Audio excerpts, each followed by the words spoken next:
everybody here. And we are live.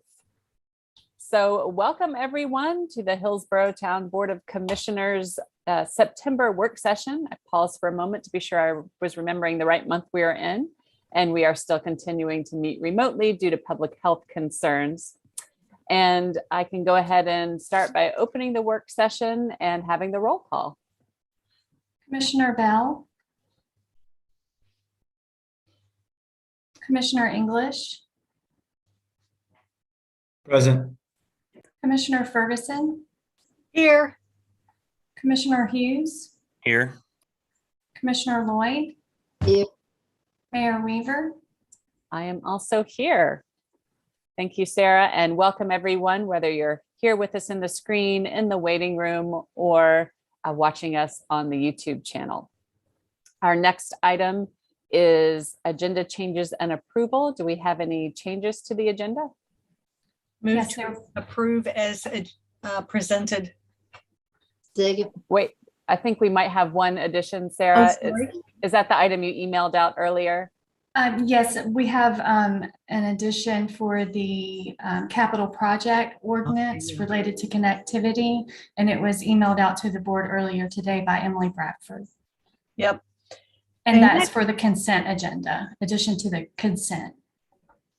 Yep. I remember that one, and I just pulled it up, and I amend the motion to approve the agenda as amended. Second. Right. We've got a motion and a second for approving the consent agenda as amended. Can we roll call that vote, please? Commissioner Bell, Aye. Commissioner English, Aye. Commissioner Ferguson, Aye. Commissioner Hughes, Aye. Commissioner Lloyd. And the consent agenda is approved unanimously. I'm sorry, the agenda has been approved unanimously. Now we'll move on to the consent agenda. Item number 3, we have 2 items on our consent agenda, the just miscellaneous budget amendments and transfers, and then a proclamation for the 2021 Diaper Need Awareness Week. What's the pleasure of this board? Move to approve as presented.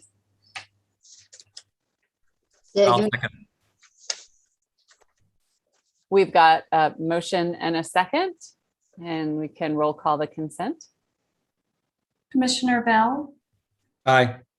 Commissioner English, Aye. Commissioner Ferguson, Aye. Commissioner Hughes, Aye. Commissioner Lloyd. And that is approved unanimously. And I believe that Michelle Old may have joined us. And I just want to say, Michelle, with the Diaper Bank, and I just want to say thank you for joining us, Michelle, and thank you for bringing attention to that important issue for us every single year. It is much appreciated. Next, we have item number 4, in-depth discussion and topics. And our first one is a big one. Item A is to review and discuss transportation priorities. And I will wait for Stephanie to come in.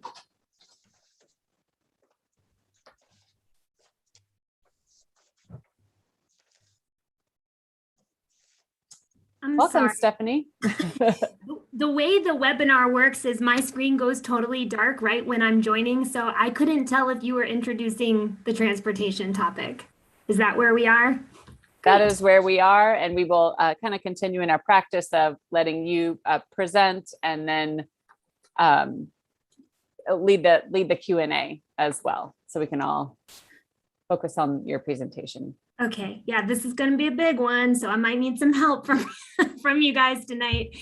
I'm going to share my screen, and I apologize in advance for how much you're going to have to listen to me talk, but I promise there will be opportunity for all of you guys to share your thoughts and ideas on the content tonight. Stephanie, I'm sorry to interrupt as you're getting set up, but do you want us to hold questions or ask questions as you go along?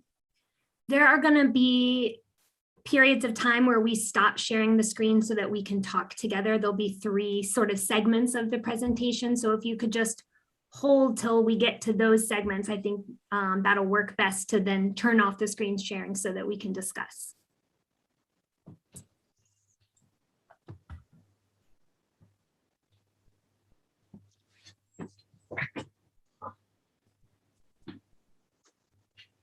Please let me know when you can see the presentation. Yes, okay, great. Thanks for taking the time tonight to talk about transportation. It's such an important topic. And this has been in the hopper for a while now, so it's really built up as really kind of 3 items in one. But I do appreciate the time that you guys are about to dedicate to it. As you know, the Triangle region is forecasted to grow by more than 40% to 2 million residents over the next couple decades. On average, 78 residents arrive each day in the Triangle, and with that comes increasing traffic, which also, of course, leads to the emissions of greenhouse gases and harmful air pollution. Over the last few years, during the COVID pandemic, traffic has actually been reduced. It's estimated 10 to 20%, but we're not really sure how or when that will rebound. Some driving behaviors may have been changed permanently, but I think it's still fair to assume that we can expect worsening traffic conditions over the next couple decades. Traffic was reported to be a primary concern of respondents in the community visioning survey. But let's remember that perception of traffic and actual traffic are not the same thing. Hillsborough has a really bad reputation for traffic congestion. Our town is surrounded by rural roads that have high speed limits and very few stop sites and stop lines. Drivers can fly on any side of Hillsborough, driving 55, 60 miles an hour, but you have to slow down when you hit town. You have to wait for the stoplights. And Hillsborough is also a bottleneck. We only have a few river and railroad crossings.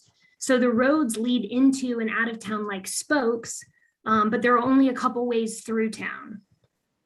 Congestion here is also spread throughout the day. Hillsborough is a lunchtime destination, especially it was pre-COVID, and I think we're seeing that rebound now. We also have multiple schools around town, and there's really significant congestion at school pickup and drop-off times. That said, many of our roads are not actually at capacity yet. There are delays, especially during those certain times of the day, but the traffic isn't really as significant here as it is in some other parts of our region. So tonight we're going to talk about roadway and bike ped projects, but we're not going to talk about transit. Transit is a really important part of the overall transportation discussion, but it's outside of the scope of the meeting tonight. The results of our discussion tonight are going to feed into the comprehensive sustainability plan and also feed into budget preparations for next year. And so just keep that in mind, that this is all sort of guiding us towards where we're headed with the comprehensive sustainability plan. I'm not expecting us to rank and prioritize every project that we talk about tonight. What I am hoping to do is make sure that the staff understands what the town board's priorities are and that you make the key decisions about those top priority projects. On the right-hand side of this slide, you will see the chapters of the comprehensive sustainability plan. Transportation isn't listed as a single chapter, and that's because it's really going to be interwoven throughout the whole plan. A lot of transportation recommendations will occur in the built environment chapter, but transportation is really integral to every aspect of sustainability. Remember again that sustainable development is defined as development that meets the needs of the present without compromising the ability of future generations to meet their own needs. We will try to balance the social, environmental, and economic aspects. Smart growth is the urban planning and transportation theory that concentrates growth in compact, walkable urban centers to avoid sprawl. Transportation isn't just about roadway and traffic. It's also about land use. It's also about connectivity, accessibility, and equity. So we have 3 sort of segments or goals for tonight. First, we'll be talking about the NC 86 connector project, and we'll need decision made on the board about your preferred alternative and next steps with that particular roadway project. After that, we'll talk about future feasibility studies, near future feasibility studies that are needed and how to prioritize those studies and the use of MPO planning funds for those feasibility studies. And then finally, we're going to throw out a whole bunch of projects that have been talked about many times over the years, but not prioritized, to find out if there's anything on that list that needs to be shuffled to top priority, or if staff has a fairly good understanding about what the priorities are. This is just an opportunity to really check in and make sure that we understand what it is you're hoping that we can accomplish in the near future. But first, before we get into 86 connector, I just want to review. This is a map that comes from the community connectivity plan. It shows the types of constraints and issues that we face regarding transportation in town. These barriers make transportation projects much more difficult. The more barriers you meet on any particular project, the more expensive it becomes. So some projects are just simply not feasible once all of the barriers are considered. In Hillsborough, we have, bridge crossings, we have high traffic roadways like the interstates, of course, the railroad corridor, the Eno River and various stream crossings can be real constraints sometimes. We have environmental constraints, significant topography, and most of the places where you see topography, what you're actually seeing is rock, just under the soil. So that can add a lot of expense to a project. Our right-of-ways are narrow in some places. Our right-of-ways are filled with utilities in many, many places. And of course, we have jurisdictional and regulatory constraints to consider. These issues make engineering and feasibility really, really essential in order to develop a solid estimate of the costs of a project or the impacts of any project. And we're sort of in a unique situation in Hillsborough due to all of these barriers piling up. In Hillsborough, we don't really have a local transportation plan per se. We sort of follow the MPO's plans, but we do have a local sidewalk and greenway plan that is called the Community Connectivity Plan, which was originally adopted in 2009, updated in 2013, and then again in 2017. The connectivity plan, of course, lays out the recommendations for sidewalks, bike routes, greenways, pedestrian amenities in the town limits and in the ETJ. Over the next several months, this connectivity plan will be reviewed, updated, and incorporated into the comprehensive sustainability plan, using that sort of smart growth planning principles like transit-oriented development, complete streets, walkability, pedestrian safety, and these will really be sort of key considerations as we're trying to figure out exactly what bike and ped facilities are necessary in town. So one more thing to just highlight before we jump into the study. I just want to look at this area of town for a second. Can you guys see my cursor? Yes, great. So the 86 connector study is really studying a connection between Cherton Street, which is shown here, and 86 and 70. This is the area of town where Collins Ridge and Daniel Boone are.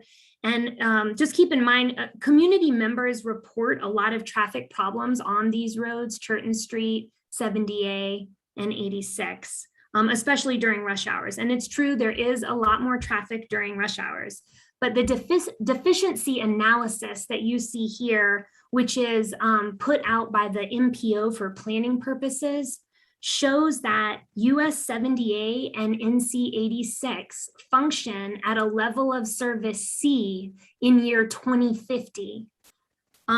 Level of service C, the capacity is reached at 1.0. So level of service C is actually showing a road at capacity, which is a little different than some of you may have seen this before. But I just want to note that 70A and 86 are not nearly as bad off as other roads in the vicinity. Look here at Cherton Street. There are some assumptions built into this model that are slightly different than the analysis we did for the 86 connector study, but nonetheless, this I think is an important graphic just because it's helpful to illustrate that there is some additional capacity on 86 and 70A, but South Cherton Street and downtown really have significant capacity issues. So just to, hit that one home one more time, this is something you all know, but it does bear out in the models and the traffic analysis that we do that there really is some capacity issue on our main north-south road through town. The 86 connector study is the second phase of this project, led by the town and funded in part with MPO planning funds. The purpose of this study was to look at improvements between South Cherton Street and New 86 or 70A. The town worked with VHB Engineering to conduct the study. We worked on it all last year. And this area was previously studied by NCDOT under a project that was called the Orange Grove Road Extension. And the first phase of the feasibility study with VHB was called Eno Mountain Road NC86 connector study. So we have had 3 different studies in this area, all called something different. Sorry that that's a little bit confusing, but just keep in mind that the first 2 phases are not exactly related to this most recent phase, but they all build on each other. The U5848 project, which was the Orange Grove Road extension led by NCDOT in 2018, resulted in 4 concepts for a new road between South Cherton Street, which is shown here. The pink is the railroad corridor. So they came up with 4 different alignments that connected South Cherton Street to 70A. The town board at the time rejected the first 3 alignments due to the numerous constraints and impacts to adjacent properties. The 4th option was developed sort of late in the study, and it was preferred by the town, but it was determined by NCDOT to not meet the stated purpose and need of that project. And so because it didn't alleviate traffic on 70A, it was determined not to, it didn't even connect to 70A. It was determined not to meet the purpose and need, and therefore really couldn't be considered as a viable alternative under that project name.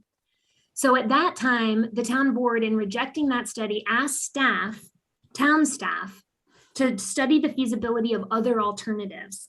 The phase 1 project, which we did in 2020, we investigated options to connect to 86 instead of 70A. We learned in that study that connecting to Cornerstone Court, which are these 3 routes sort of down here, closer to I-85 in the southern part of the project area, those routes created a lot of benefits in the traffic model because drivers would choose the new road over existing roads.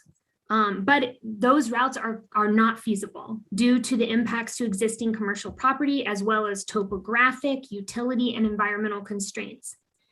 The town board directed staff to conduct the 2nd phase of this study, which is what we're talking about tonight, and to get more stakeholder input and to broaden the scope of work to look at the alignment that's shown here in orange, connecting from South Cherton past the train station property, over the railroad tracks and to Valley Forge onto 86 and 70A. So that's really the scope of the second part of the second phase of the study, is to take this alignment and to get more input and to find out what other options there are. Outreach and input from stakeholders was really, really important to this project, because what we wanted to learn was what options were most likely to be well received by the local community. We worked with 2 stakeholder groups. The first were project partners, and these were staff members that represented agencies that have stakes in the project. NCDOT Division 7, NCDOT Rail Division, Orange County Planning, the DCHC MPO staff, North Carolina Railroad, and of course, Town of Hillsborough staff. So the project partner team met twice during the project, first to guide the development of the purpose and need statement, and to guide the development of the alternatives. And then at the end of the study, to come back together and analyze the options, providing comments on the results of the study. We also met with project contributors, and these were individuals that live in the area or own property and businesses in the vicinity of the project. This included residents, commercial property and business owners, and real estate representatives. We mailed postcards to the property owners in the vicinity asking for their input and participation in the focus group meetings.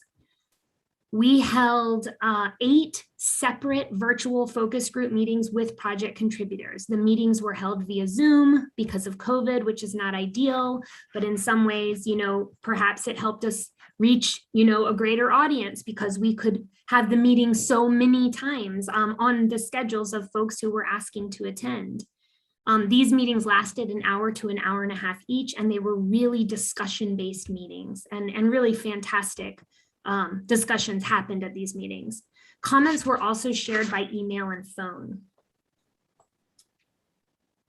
These meetings helped us determine the purpose and need for the project. Purpose and need statements are really important in transportation projects because they set the terms for which the success of each alternative will be measured. The purpose of this study is to provide more efficient east-west connectivity and alleviate concentration of traffic at critical bottleneck intersections. The project is needed to improve the current roadway network, reduce travel times during peak hours, create a safe and connected bike and ped network, and provide an alternative to using I-85 as a local road. So in this phase, the second phase, we expanded the study area to include all of 70A. All of 70A between, South Cherton and 86. So this road was not modeled in the traffic analysis of phase 1, but all of these intersections were included in the most recent study. 70A weaves in and out of town limits and the ETJ. The intersection here of South Cherton is in town, and this is a really problematic failing intersection already. We actually found that both of these intersections at Elizabeth Brady Road and at South Cherton Street are deficient due to congestion from turn movements. And there's a lack of options to cross the railroad, of course, as you know, and the streams, but there is a complete lack of pedestrian infrastructure. All of these things lead to poor overall connectivity and accessibility in the project area. The congestion at these intersections can be improved if they're reconfigured, possibly as roundabouts or just additional turn lanes that will help us handle the movements more efficiently. So the alternatives developed in this study, which we're going to go over in detail in a minute, they do create an opportunity for better traffic flow. They give additional access and visibility to Collins Ridge, Daniel Boone, and the future train station. But most importantly, they allow for the addition of a pedestrian and bike network in this part of town, which does not currently exist. What these alternatives do not do, and this is very important to understand, they do not add significant capacity to the overall roadway network, nor do they reduce travel times through town during peak hours. The traffic modeling shows us that capacity is nearly the same across every one of these alternatives because the congestion here at South Cherton and 70A is determined by what happens north of the study area in downtown Hillsborough and along South Cherton Street. At peak travel times, traffic backs up at the Nash and Colic Street intersection. I was on the wrong screen with my cursor here. From Weaver Street, and of course along South Cherton Street too. Remember that these traffic signals along Cherton are timed in a loop that benefit north and south movements. That causes delays for turn movements, and it causes congestion on east-west routes. But those lights have been studied and really maximized for years. And if you adjust the stoplight timing on this road, the congestion gets worse. So right now they're timed to work for north-south movements, and that causes some of the east-west delays. Just to repeat myself there again. The bottleneck of downtown is not going to be solved by additional road work on the east-west routes. But the intersections can be reconfigured for better flow and of course for safety. Connectivity can be greatly improved. This study shows that a roundabout at 70A and South Cherton may also help with traffic flow, but we would need to do some additional work to evaluate how that roundabout would impact the signal timing and whether the backup of traffic from Nash and Colic would impact that roundup. There's just more engineering that would need to be done before we make any type of decision. But from a geometry standpoint, a roundabout can fit within the right of way at that, really sort of key intersection. Here are the typical sections developed in this study. At the top on the right-hand side, what you'll see is 11-foot travel lanes, curb and gutter, a 10-foot wide shared use path on one side, and a 5-foot wide sidewalk on the other. This is for the new road connector. It's designed as a local road in keeping with other existing and planned roadways in the vicinity. And it's really designed to reinforce a bike and pedestrian friendly environment. The lower graphic shows the typical section for alternative 2, which is improvements to existing roads. So this is what 70A would look like if we just improved it and did not build a new connector. Again, you see 11-foot travel lanes, and we have a 5-foot sidewalk separated from the roadway for safety. There is not room on 70A to add bike lanes. Right-of-way will be needed along the whole route just for the sidewalk, and there would be impacts to adjacent properties. The new roadway offers a much more complete street, but you can see that it's estimated to cost a much more complete dollar figure, $16 to $18 million, as opposed to improvements to existing roads or alternative 2 coming in around $4 million. With every transportation project, we also study a no-build alternative. That's like the do nothing option. If we do nothing, traffic demand will continue to increase in the project vicinity with the development occurring at Collins Ridge, Daniel Boone, train station, even taking other roadway projects in the area like South Cherton widening and I-85 interchange improvements. Those might address some of the pressures, but this alternative has been shown through modeling not to meet the project's purpose and need because congestion and delays continue to mount. If we do nothing, it continues to get worse. Alternative 1, which includes 1A and 1B, is the new road connector. This again connects from the Orange Grove Road intersection at South Cherton Street. If you follow my cursor, down Orange Grove Extension, past the train station property, veering off from the Collins Ridge Road to cross the railroad tracks with a bridge over the stream, and then connecting to Valley Forge out to 86 and on here to 70A. Both include the option for a roundabout at 70A and South Cherton Street, but the modeling isn't dependent on that.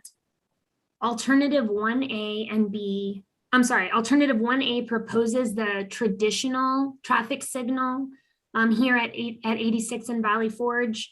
And alternative 1B proposes a roundabout. Both are possible, and we just would need to do further engineering to determine which one really made the best improvements in terms of flow. This new road would help improve flow at the problem intersections and again, add the bike and ped facilities. Keep in mind that with this alternative, a section of 70A right here is actually removed so that cars that are traveling sort of from the east going west would, rather than proceed to the old intersection, they would come onto the new road. Most of the residents that we talked to preferred this option of the two, except DR Horton.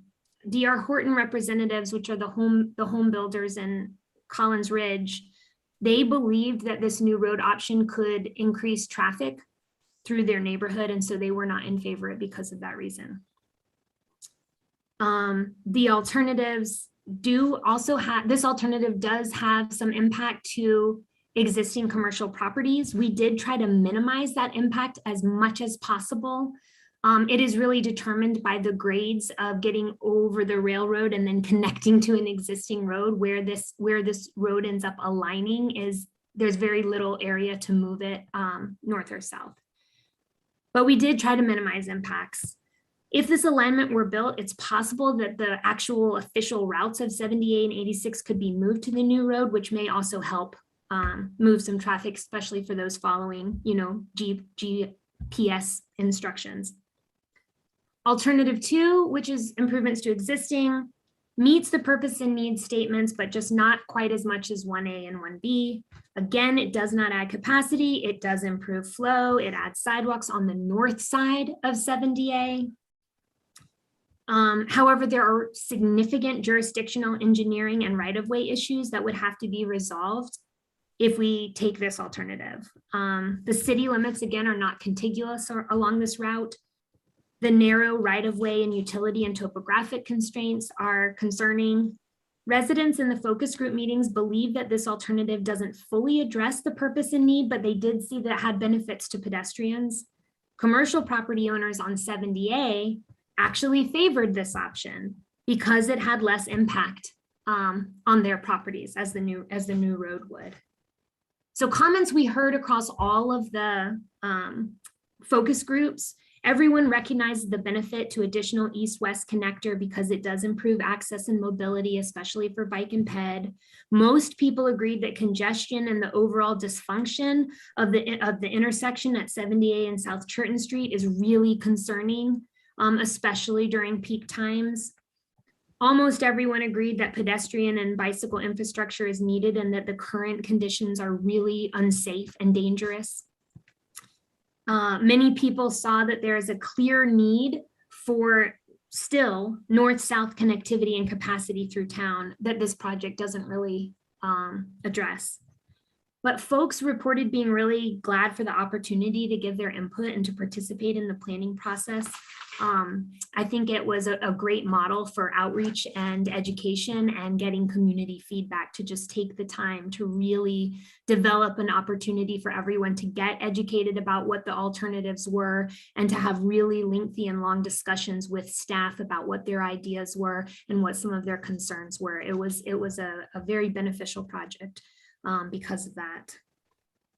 In general, residents along 70A and Tuscarora tended to favor the new connection because it moves some of the traffic to the new road. However, some other residents rejected the new road entirely because they felt like it would lead to more driving and development in town. And they're really concerned about additional development, additional drivers, additional air pollution, and just, promoting single occupancy vehicles.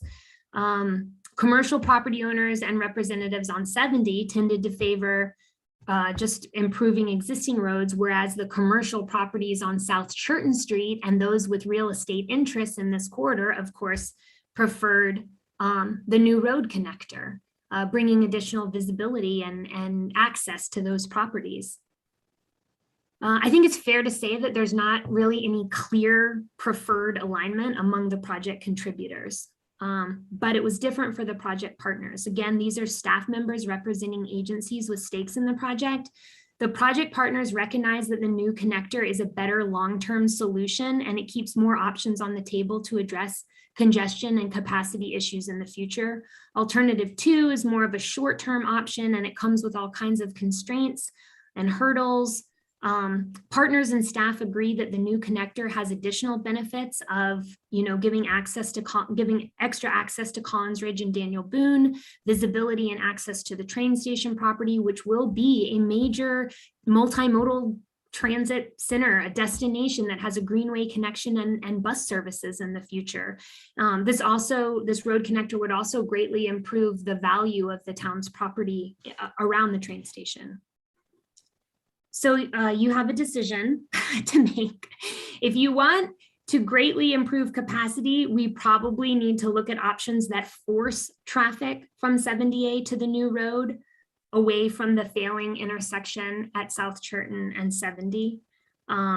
This could be done by potentially cutting off 70A from Elizabeth Brady Road, which would force the traffic from 70A onto the new road to an intersection at Orange Grove, which could then be upfitted to better handle congestion, and has much better stacking between, Orange Grove and downtown, has much better spacing between the stoplights there for stacking. But we would also have to think about access to businesses if we were to go forward in that direction. In the past, the town board was really resistant to alignments that caused impacts to private property, which is why we didn't explore that option in this study.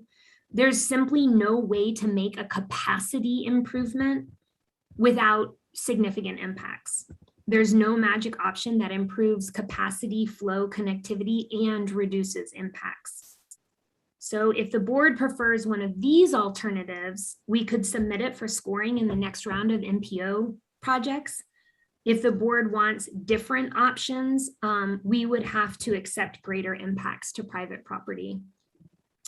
So based off of all of the feedback, staff recommends moving forward with the new connector. But I also want to give Shannon, if she's on, an opportunity to weigh in about the alignments from a planning and economic development standpoint, which may be a little different than a connectivity standpoint. And I also would like to stop screen sharing so that we can answer questions and discuss initial thoughts about this study before moving on with the second part of the meeting. I don't know if Shannon might not be on. So yeah, maybe we can just take questions or thoughts so far. Mark? Just to be clear, that if we were to recommend option 1A and or B, we wouldn't need to necessarily make a choice between A and B to send it for the spot for analysis. Yes, you do not need to make that choice tonight. It's designed as an option for the future, and we would need to do a little bit more engineering to determine which intersection treatment would most benefit drivers and pedestrian and bike network. Thank you.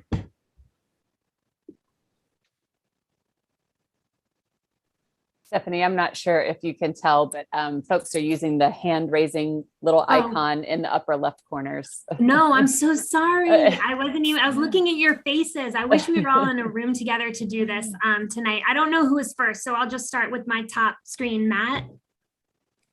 I think it actually moves it in order, which is a good improvement. So I know some folks had a preference for the north-south traffic flow, and that was something that makes a lot of sense. But I know that the only way we've really talked about it is expanding Cherton Street south of the river. I mean, are there any other ways, just brainstorming it, any other ways to promote additional capacity north-south, or is it just something folks might have to live with, that even if we expand Cherton south of the river, though I think this board didn't really like that idea too much, that it's just going to bottleneck anyway?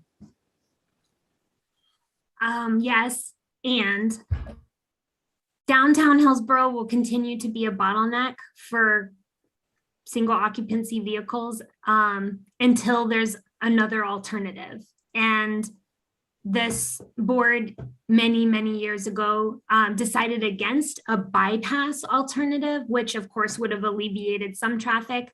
There may be other options for other road connections, or just making other existing roads more accessible. Those connections are mostly outside of the town's jurisdiction. And so it's really important for us to coordinate with Orange County Planning and Transportation on projects they may be looking at to improve, that commuter traffic that's going through Hillsborough to get to Northern Orange County. I think we would certainly participate in discussions about those improvements, but the likelihood of finding a new road route through the Hillsborough city limits, I think, is very limited. There are improvements that we'll be talking about later to some of our existing roads that will help a little bit, but not alleviate that bottleneck. Did that answer your question? Okay, thanks. Rob, oh, I'm sorry, Kathleen. All right, I think you can hear me. Yes. So in terms of, first of all, I'm glad to really see the alternative routes. I like what I see. In terms of that price tag, when it goes back to MPO, so with the scoring, so we're not going to be limited to that original budget that we first were limited to with the original alternatives that we declined. No, because this will go in as a brand new project, and they will do the cost benefit analysis on this new alignment. The other project is gone and no longer. So there's no impact of that. Okay. All right, good. Glad to hear that. And I really like seeing this because one of the concerns I've had with the Collins Ridge is this gives some egress that we didn't have before. Now, my question is along the lines of of Matt is, right now we have thoughts of that pedestrian bridge that doesn't exist over 85. Is there a way that we can or look at that as a potential, if need be, a vehicular link as a separate project? I believe that project, as it is currently written at the MPO, it could be vehicular or bike and ped link. We have been leaning in the more recent past towards that being a pedestrian and bicycle connection as opposed to a roadway connection, because it doesn't seem to really alleviate that bottleneck downtown. Okay. Would be a really expensive proposition, but that is not off the table. It's the opportunity for that still exists if it becomes something that would be helpful. We could study it. But at least the preliminary look is that it would not alleviate any of those bottlenecks. Not downtown. Okay. No, and that's a topic for later in tonight to talk more in depth about that roadway and what that roadway or bike and ped pedestrian thing and what it is and what it needs to be. Fair enough. I didn't expect to talk about it. I just wanted to ask just theoretically if that was something we can consider at a later date. Did that answer all your questions for now, Kathleen? Yes. Okay. Rob? So alternatives A and B, does that get us to contiguous town limits throughout that whole area, more or less? Yes. Um, More or less. I mean, more than 70A. Go. Okay. I'm sorry, Margaret's shaking her head. I'm not understanding the question. A road project has no impact on where our city limits are. So I guess I don't understand the question. My understanding was, I think where you were headed, Rob, was if the sidewalks are built along 70A, can we maintain them? I mean, along the new road connector, will we maintain them because they're in town limits? And the answer. that was my question. So it sounded like, the 70 where it's not continuous or contiguous, but this new route would be mostly, if not all. In town limits, yes, correct. And then I love roundabouts. And so I'm just curious, like what the advantage of having a light as opposed to a roundabout. What's the pros and cons basically of that? So I love roundabouts too. Roundabouts function really well until the moment they don't. And then you're in trouble. If the moment a roundabout is over capacity, none of the arms work. And so what you have to do is really detailed analysis of traffic forecast once you really know exactly what's happening in the vicinity to make sure that a single lane roundabout can perform, that it has to be under capacity in order for it to perform well. And that's just something that you get to more in a design and engineering phase of a project as opposed to a feasibility phase. But what we study in feasibility is whether or not it's simply possible from a geometry standpoint in order to fit a large enough roundabout. And we do look at the roundabout movements in the modeling and make sure that it functions. I just wouldn't, in a feasibility phase, I wouldn't want to make a choice as to whether or not it's going to be a roundabout, because it's really important to just study it and make sure that it has optimal performance. Thank you. All right, Mayor Weaver. Jen is always fine. I have a handful of questions. Some of them have already been answered, but just to quickly follow up on what Rob was asking, one of my questions was, in this feasibility stage where it shows for the 1A/B, where that meets Cherton Street, what can you just say a little bit about it? Does that have to do with what we've talked about before with how much traffic is coming down Cherton? I won't try and answer it. Why don't you? Sorry. Why is that drawn as a signal instead of a roundabout? We have that not drawn in the study because it will be drawn in the Cherton Street widening project. Okay. So that the configuration of the Orange Grove Road and Cherton Street intersection gets resolved in the Cherton Street widening project, which if this project moved forward, we would certainly include all of this information in the feasibility for that project. They have to work together. It's just cart before the horse right now. But certainly the last time we talked to NCDOT about that intersection, we gave preference to a roundabout if we could get down to a single lane roundabout before that intersection in a functional way. Okay, thank you. The process is always full of full of details. Okay, so then my another question is, I'm really just glad and thankful for bringing in the rail division and North Carolina Railroad as from the get-go. That thank you so much for doing that. And I guess the question is, if we were to recommend option one, it's still going to have to go over the railroad tracks in the river. Did you have any sense of like, we'd all hate to get to a place where the railroad's like, sorry, we changed our mind, like, did you get a sense that that all parties are acceptable to, accepting of this idea, given the information that we have now, and that those, like building a bridge over the railroad track is something that is, we learned in the 2018 study that was actually going to be harder than we thought, from those directions. So can you just talk a little bit about that? Yeah, we were really lucky that North Carolina Railroad and NCDOT Rail participated through this whole study.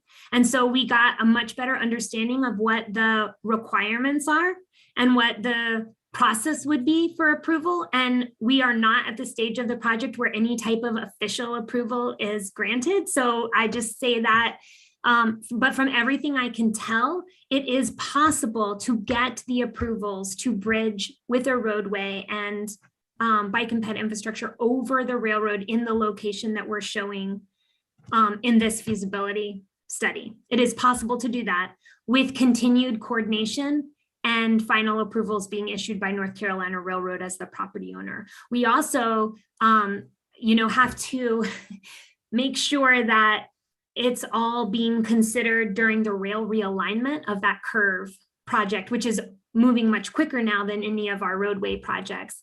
But all of the right people are talking and communicating now on all of those various projects. So that has been one of the sort of maybe unseen benefits of this feasibility study, is to just really develop those relationships with the right folks at the right time. That's great. That's great. Yeah. Thank you. And then my last question for now is, when you mentioned about the possibility we might choose to cut off the 7A access and move to help the stacking issue and move that down to the lower intersection, I guess, is that something that would be like way down the road? We might decide if we wanted to do that. You were just letting us know that was in the ether. Okay. It is Alright. possible. If you were to, yeah, it's a possible future improvement if things become so critical that it is necessary from a public safety standpoint. It is something that we can investigate in the future, but we cannot accomplish it without significant impacts. And so we would need to be very clear that there would be impacts and probably inconveniences for folks that live and work along that route that, we would need to try to mitigate. I see that as a future discussion if and when it becomes needed.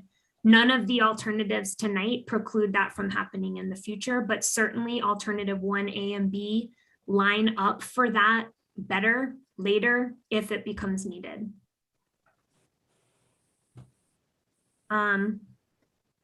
Mark? Just a quick comment, and that is, I appreciate the way you've laid out all this information. I have always said that traffic and transportation conversations are always the hardest because it's very technical.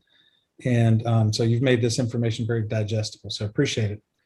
And my question is, can you speak for a minute about what the potential payment methods would be for this? Is this something the MPO can get funding from DOT, or would we be on the hook for a percentage of this? Is it too soon to tell? But I think, Margaret, would you mind giving a little briefer on how money and transportation works, since that's your specialty? One of Well, many wouldn't say it's specialties. I wouldn't say it was my specialty, but yeah, we are proposing to submit this through the spot process. So we are intending this to be constructed as a state road that the state would own and control, and that they would fund the construction of, usually at 100%. Now, the addition of the bike ped facilities, the town may need to participate in that. I know it's a lot for folks to remember, but back when we were talking about the South Cherton widening, the portion that a community needs to participate to put in the sidewalks is just the actual cost of construction. So it's like actually putting down the 5 feet of concrete. So it's a lot, much more affordable for the town to cost share with NCDOT to build this than it would be for us to go out and build it on our own. It is possible that I'm sorry, I saw that Marie put something in the chat and I lost my train of thought. But by and large, this would be something that is a spot project, a state DOT project. At some point, DOT may come to the town and say, you know what, town, yeah, we built this road, but we don't want to be responsible for it. Won't you take it over? And then we can have that discussion then. But the intent is that this would be a state road, and that especially if it gets tagged as NC 86 or US 70 business, then it will remain a state road, and it's highly unlikely it would ever come to us for maintenance or construction, or really any funding at all other than the sidewalk improvements. thank you. Matt? So I'm also glad that the Railroad Corporation participated in the process of hearing, what we're looking at, or at least participating in the focus groups. I'm curious, while they are on board, I know that they're not solely who we need to be concerned with about the railroad. I know, especially with the conversation about the train station, Norfolk Southern also comes up occasionally. Do we know if they would have any opposition to this? I think they lease part of the line that goes through Hillsborough, and I'm just curious if that was indicated at all, if the Railroad Corporation, involved them in any sort of way of just getting some feedback. They shared information about Norfolk Southern's participation in a project like this, and what points they would get involved for, like right of entry access for surveying. Norfolk Southern has to sign off if you're going to survey in the corridor, and you have to have flaggers present. Their concern, Norfolk Southern's concern, is is us not getting in the way of freight trains. That's real. Like, they need to be able to operate their freight without the town impacting or slowing it down. And so there are places where Norfolk Southern has to issue sign off or authority and permission in order for us to continue engineering and, of course, continue construction. One of the benefits of going over a railroad instead of under a railroad with a bridge is that it doesn't impact the ability for trains to use the tracks. The bridge can be constructed while the trains are going. That said, Norfolk Southern would absolutely have to be involved at the point at which, you know, they're normally consulted. And we're not at that point. North Carolina Railroad manages that relationship. So North Carolina Railroad is like the intermediary between us and Norfolk Southern, and we'll bring them in and consult with them when it becomes necessary. There may be 3-party encroachment agreements and stuff like that that have to be signed, but they don't get involved at this level. They really don't get involved unless there's any question about the tracks and their freight traffic being impacted at all, or like insurance and liability. Kathleen? Oh, sure. A couple things. One, so in the option of 1A and B, I see the little tagline. It looks like it's going to actually help with the culvert situation. Am I reading that correctly? No, it's not going to help. The culvert situation. The culvert situation will be improved way before. Right, but I'm thinking ever long happened. term, but there's no impact whatsoever. Second question, I'm trying to read Marie's comments on points and such, but in terms of scoring, is this project likely to score well? There's no way to know. It is Okay. It is way too preliminary. You know, when it originally scored, it was the simple direct connection. And as some of you know, and I'll take this opportunity to let everybody know, you know, Spot 6 has been halted. There will not be any new funds coming out in the next 2 years from DOT. So we're looking, you know, down the road a while before this is scored and we have any idea. You know, that's a very mathematical, based on, you know, capacity and cost benefit and impact to the environment and impact to marginalized communities and things like that. And there's just not really a way to impact or guess what the score is. That's why we rely on DOT to do that. And yeah, it's much too early to know how this is going to score.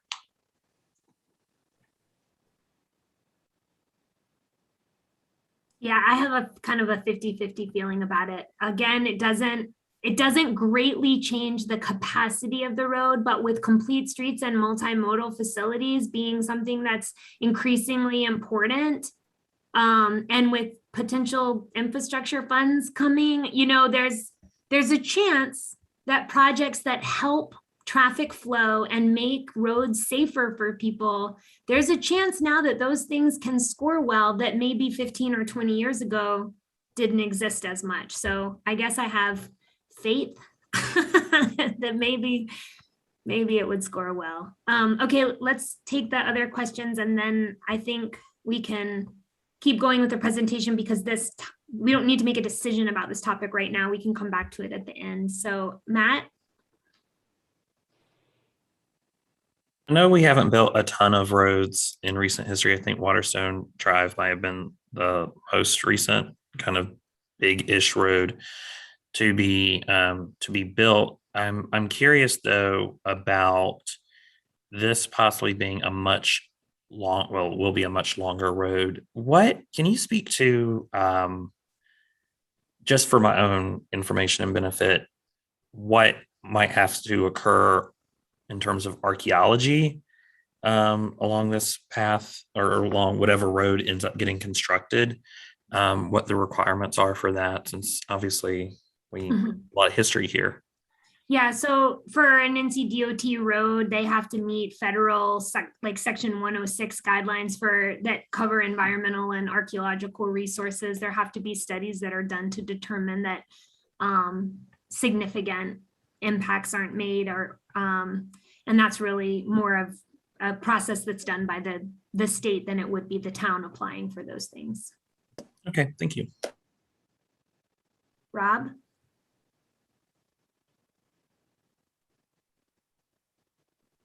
It's really more of a comment. I'll try to be brief. So I again really like the 1A, 1B alternatives. It's really because for the long-term benefit, I think, you know, we really need to look far into the future, because it's going to be a while before anything really gets kind of, you know, finished and done anyways. But I think it's going to benefit all of us in the future to have this alternative.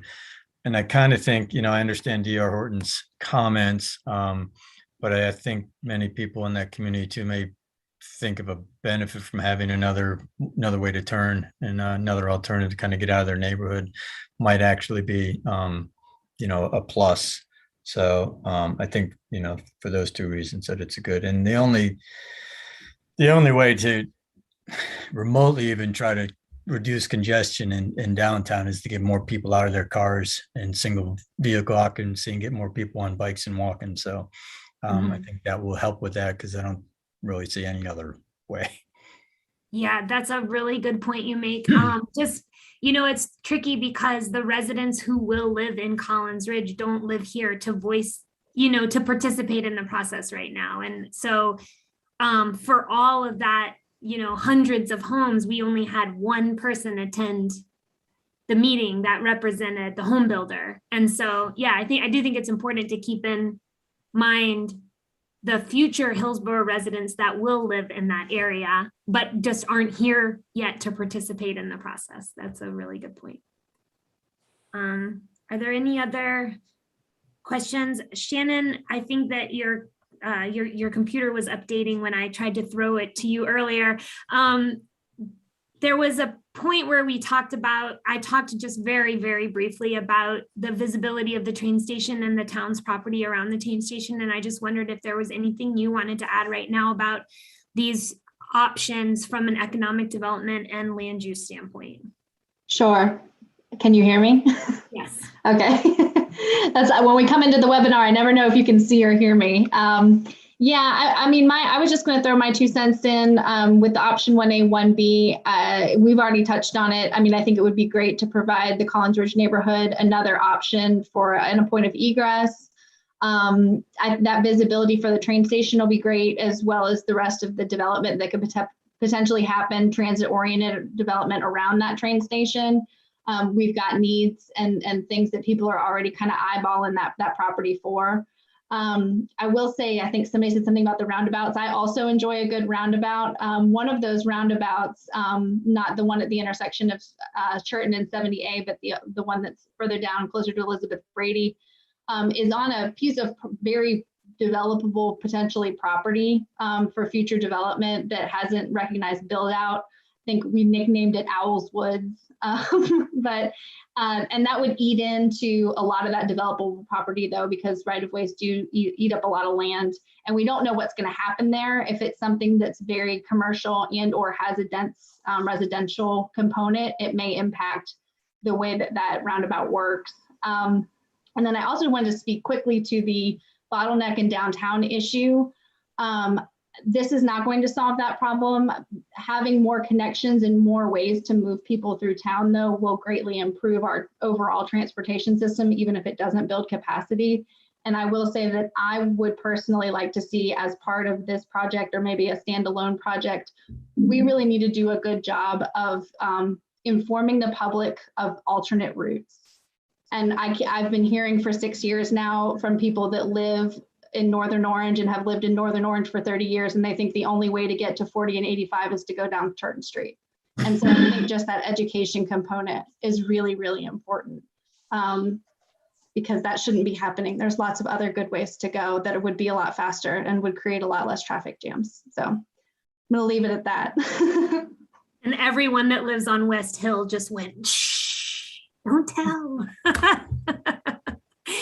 Okay, if you, oh, I'm sorry. I was gonna say, but there is the 7085 connector that is a breeze and no one uses that. Now I say it, everyone will. Yep.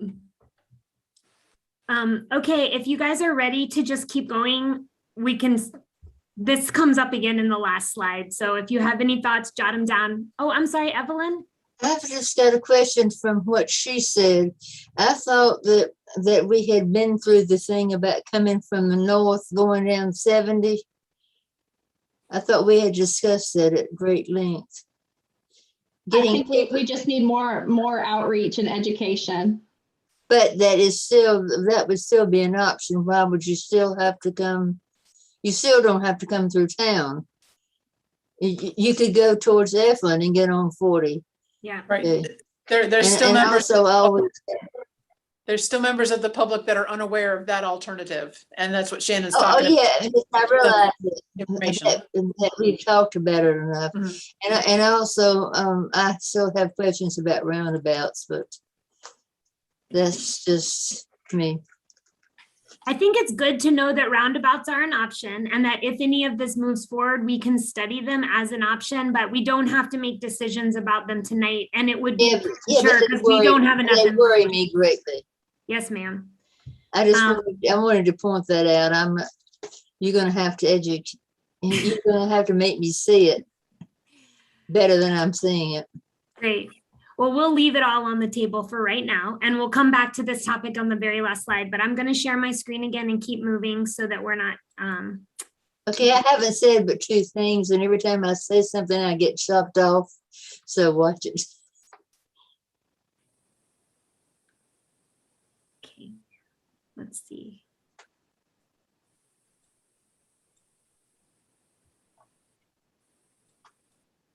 All right, can you guys let me know when you can see the slide? Okay, good to go.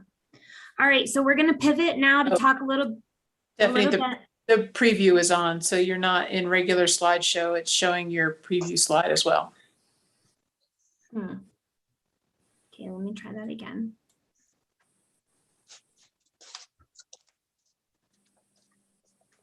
There's some, they give me, I only have one screen open. They give you like a million options of what you're doing. Okay, let's try this one. I don't know.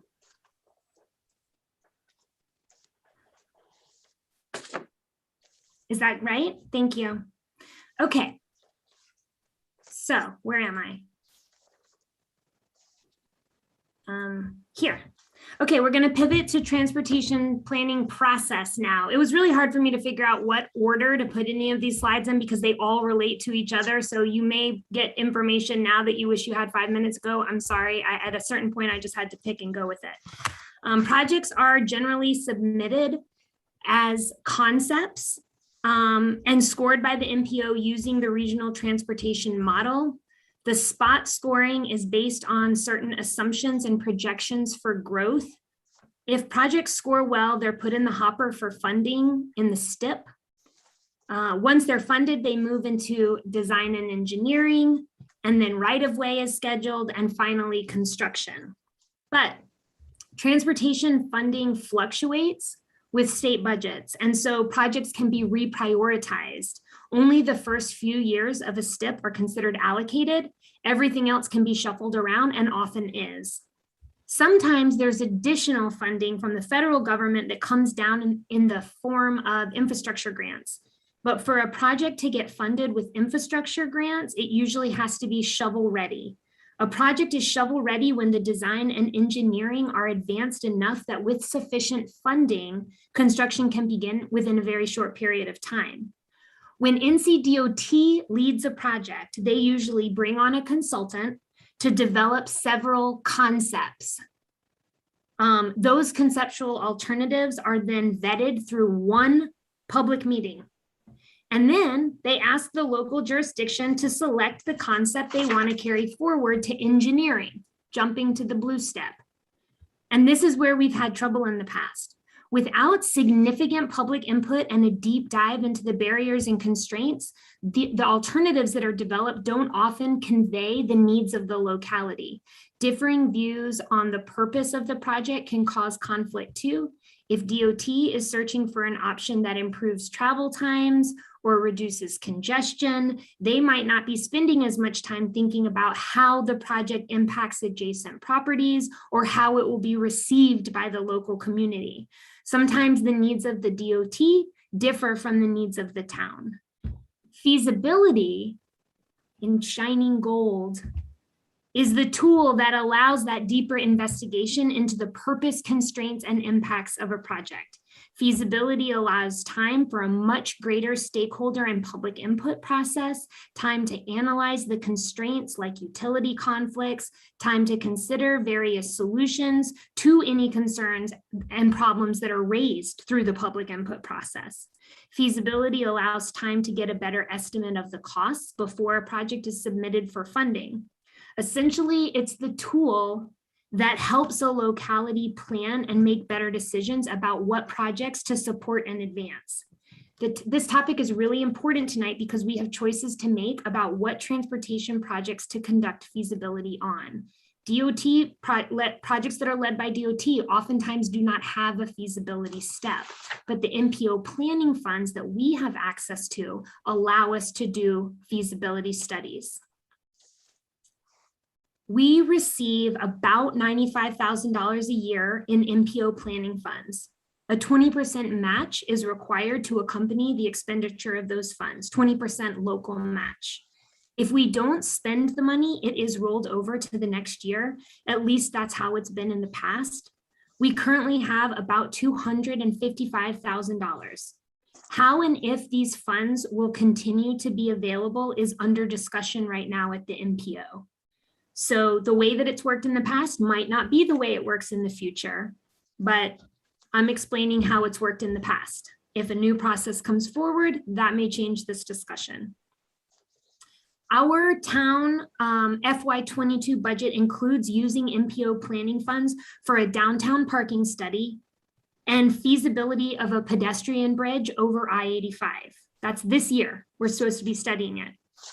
But I'm coming to you tonight to reconsider the order of those studies for a few reasons. First of all, COVID. Overall, traffic is reduced 10 to 20% right now, and everything from store hours, canceled events, and reduced indoor capacity at venues is all impacting the timing and number of visitors downtown. We are not confident that traffic counts and parking counts right now will give an accurate picture of the parking needs now or in the future. We simply do not know yet how COVID will impact downtown and tourism. We may need to wait until tourism and visitors return to something more like normal or some new normal, some stable new normal before proceeding with the parking study. Also, just note that the soonest that town staff has the capacity to begin the study is in January, and the study would have to be complete by June because of the funding mechanism. That's not a lot of time, and the first part of this study would include traffic counts. Historically, January and February are not a good time to get traffic counts in downtown Hillsborough. So part of this is just logistics. I'm not sure that a parking study is a really good thing to initiate in January of a pandemic year. Second, the pedestrian bridge over I-85 needs to be studied, in my opinion, as a part of an overall greenway plan. We need to design the entire greenway from the train station through the Collins Ridge Greenway, over 85 to Beckett's Ridge and on to Kate's Creek Park.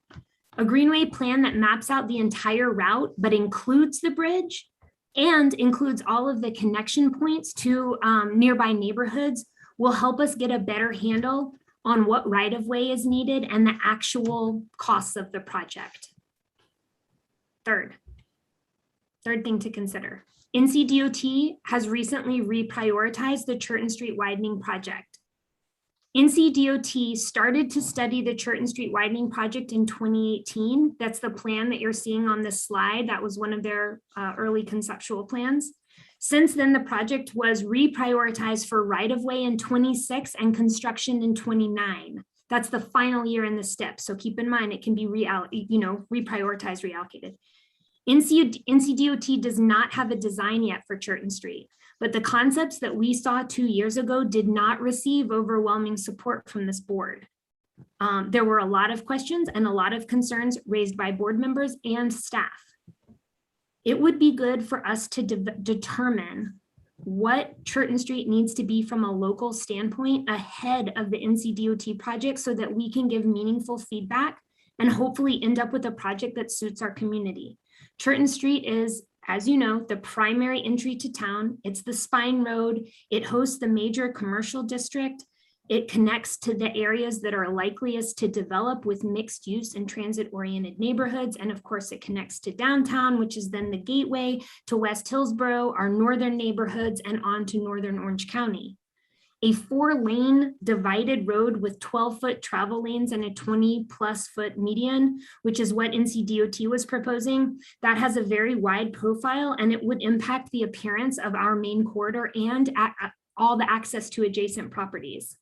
A complete street with bike and ped facilities is really essential on Cherton Street for safety and connectivity, but the best design for those facilities might be something other than traditional sidewalks and bike lanes, but we need time to study it. Utilities, stormwater, landscaping constraints, all of these need to be key considerations in the design. Getting Cherton Street right, in my opinion, might be one of the most important projects of this decade. Now that the DOT project is delayed, we have time to conduct a feasibility study of our own, led by the town, taking all of these things into consideration and taking all perspectives into account so that we can determine if there's a feasible option for widening or reconfiguring the road. It would be similar to the 86 feasibility study that we just talked about. It would help us make sure that redevelopment sites along South Cherton Street are designed consistent with what the town wants the end result to be. But it would probably be a multi-year study, especially if we include a lot of public and stakeholder engagement in the process. We just need more time than one, MPO planning year. Also, just remember that feasibility studies and cost estimates get outdated really quickly. Regulations change, the cost of materials change, labor fluctuates.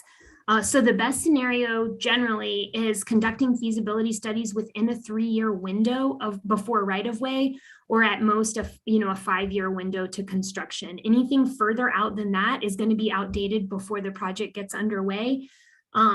So on this slide, we've listed the staff recommendations. When I say staff, I'm really talking about me and Margaret and Shannon talking. So there may be other staff that also wants to weigh in on this, but for the three of us, what we believe should happen is to delay the parking study, go ahead and get lined up for a full Greenway feasibility study in FY23, and also initiate a Cherton Street feasibility study that could bridge years FY23 and 24 using MPO planning funds. But what we need you to decide is, what you think about these recommendations, or, what your priorities are. Do you want to go ahead and move ahead with a parking study? Just knowing that it might be hard for us to get really accurate data, but still it's an important, it's an important project and is one that's been asked for a number of years. Do you want to study the bridge separate from the Greenway, just to get a really general idea of how much a pedestrian bridge over 85 might cost? I can also see the rationale and value for just having that one piece of information about how expensive a bridge is likely to be. Or do you want to focus on, South Cherton Street? So with that, I'm going to stop sharing again so that we can again ask questions about these feasibility studies and priorities, and just have an initial, temperature check.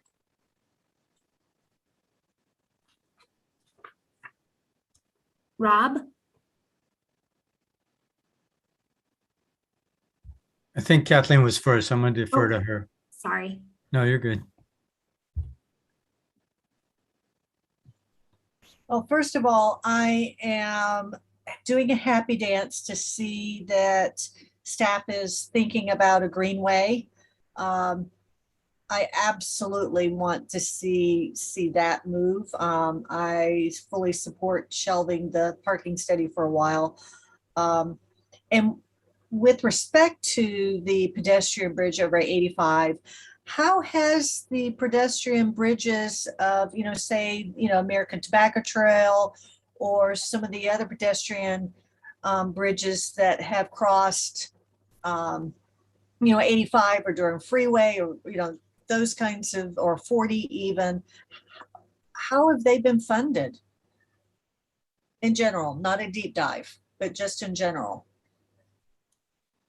So that's mainly American Tobacco, which is a regional greenway, which means it crosses more than one jurisdiction, which means it then can compete for state funding. This one does not. This is only going to be in the town of Hillsborough. So it will not compete for that kind of funding.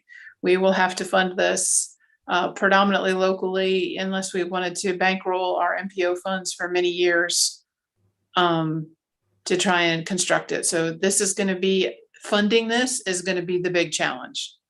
And that's one reason why we had talked about doing that initial kind of quick feasibility on the bridge so that we could give you guys some better guardrails on what it's going to cost so that you could say, oh, no, I think that's a little too much, or no, we'll keep moving and try and find it. So, and that's why we're bringing you the two options, is because at this point, there really isn't a good funding source out there for such a local greenway. Even if it connects to MST and then becomes part of the regional, a regional trail or greenway that way? It would need to connect south somewhere, and we would need to tie into some kind of connection out into the county and in Chapel Hill and Carborough. And I'm not aware that they are working a trail north in that narrow vicinity. So I think it's going to be a really hard sell. Okay.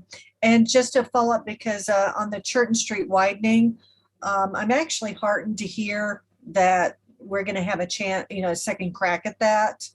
And I hope we do that, because it sounds like that is going to be the best way to get that bike ped connectivity north-south safely. So anyhow, I wholeheartedly support the staff recommendations.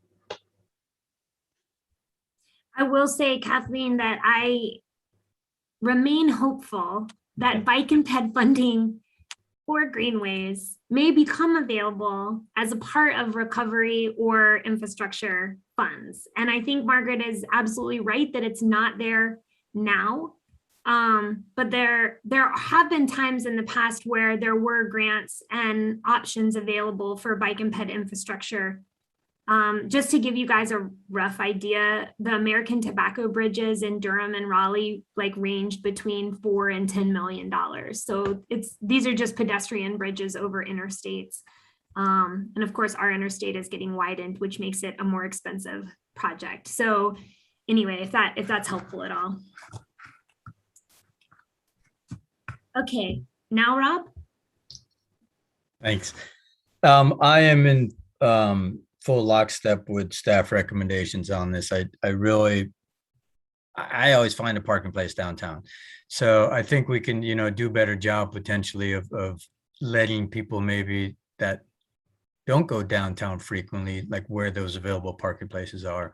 I don't know if it's, partnering more with the county to utilize their unused spaces when, it seems to me when, it's really busy downtown is when there's a special event, which is typically after work hours or on the weekend.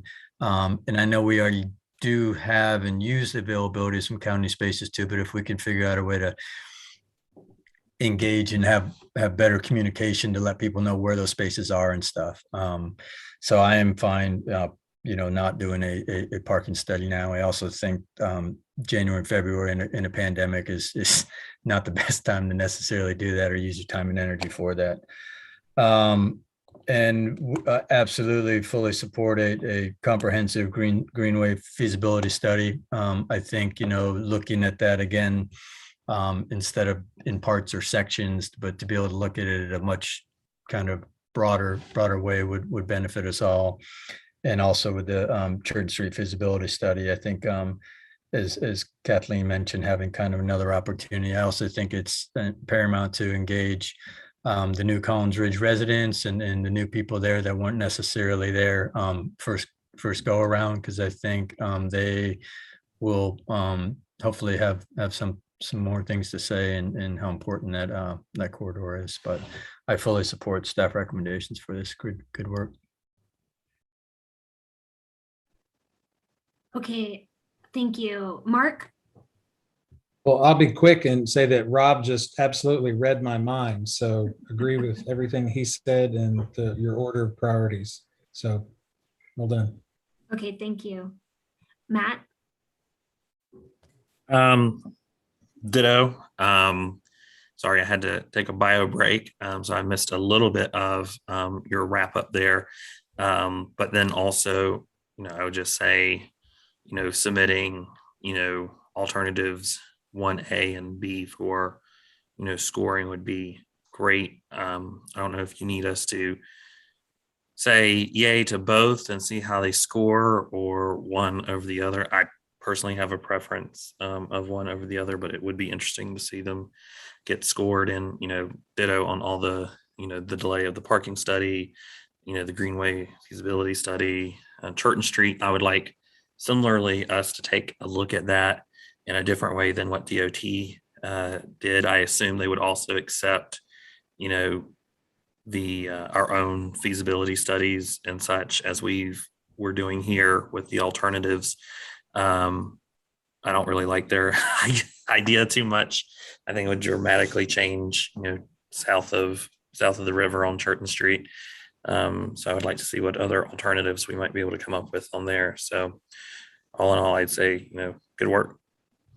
Great. And just to be clear, DOT, if we did take on a Cherton Street feasibility study, we would also work with project partners, just like we did in 86. DOT would have to be involved in every step of the process, as well as Orange County planning and transportation.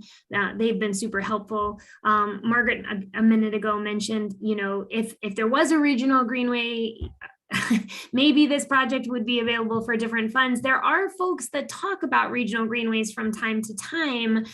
So I think for in the distant future, the possibility of a greenway connection to the municipalities to the south is not an unreasonable thing to be working towards. I just don't think it's not much further along than a hope or a dream right now. Rob? So what you just mentioned though too, because it seems to me that the most likely place for that to even have a remote possibility is pretty much along Old 86, right? In Cherton Street, kind of.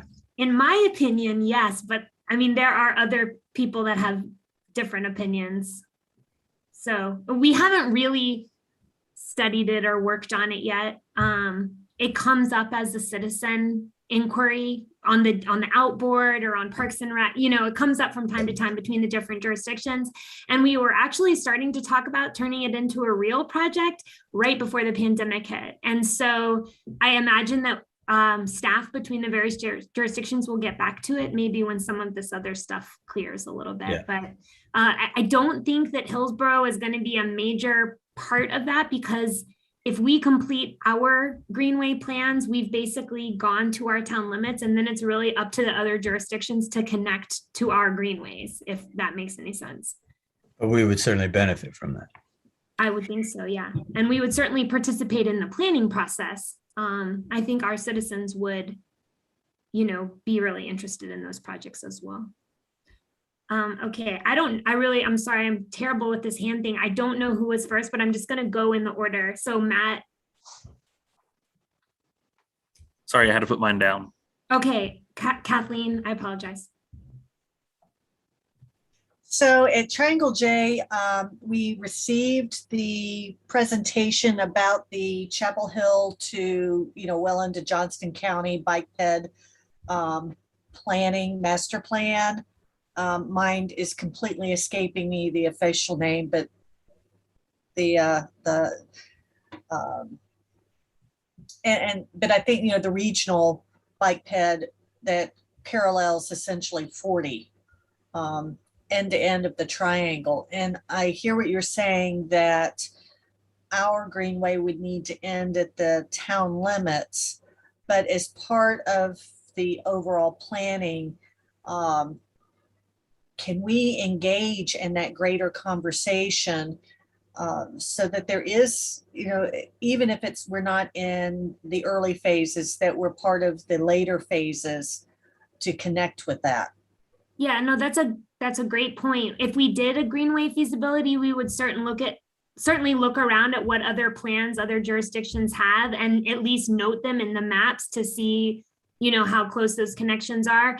I talk about this greenway as terminating in Kate's Creek Park, because that's what our connectivity plan shows the greenway corridor as.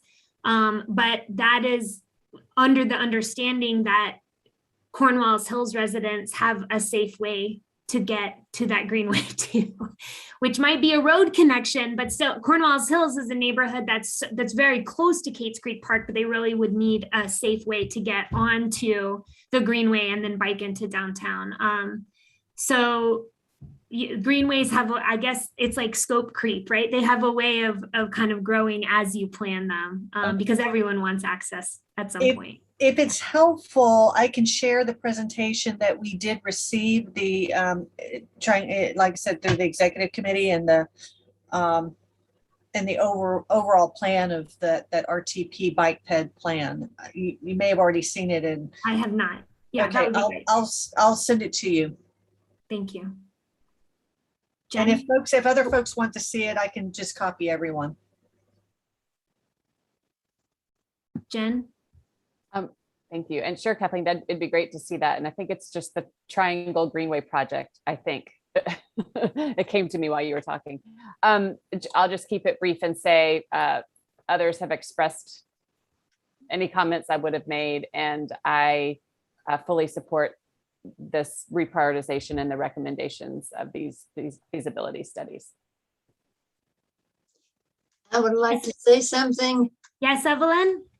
I will agree with Matt on the priorities with the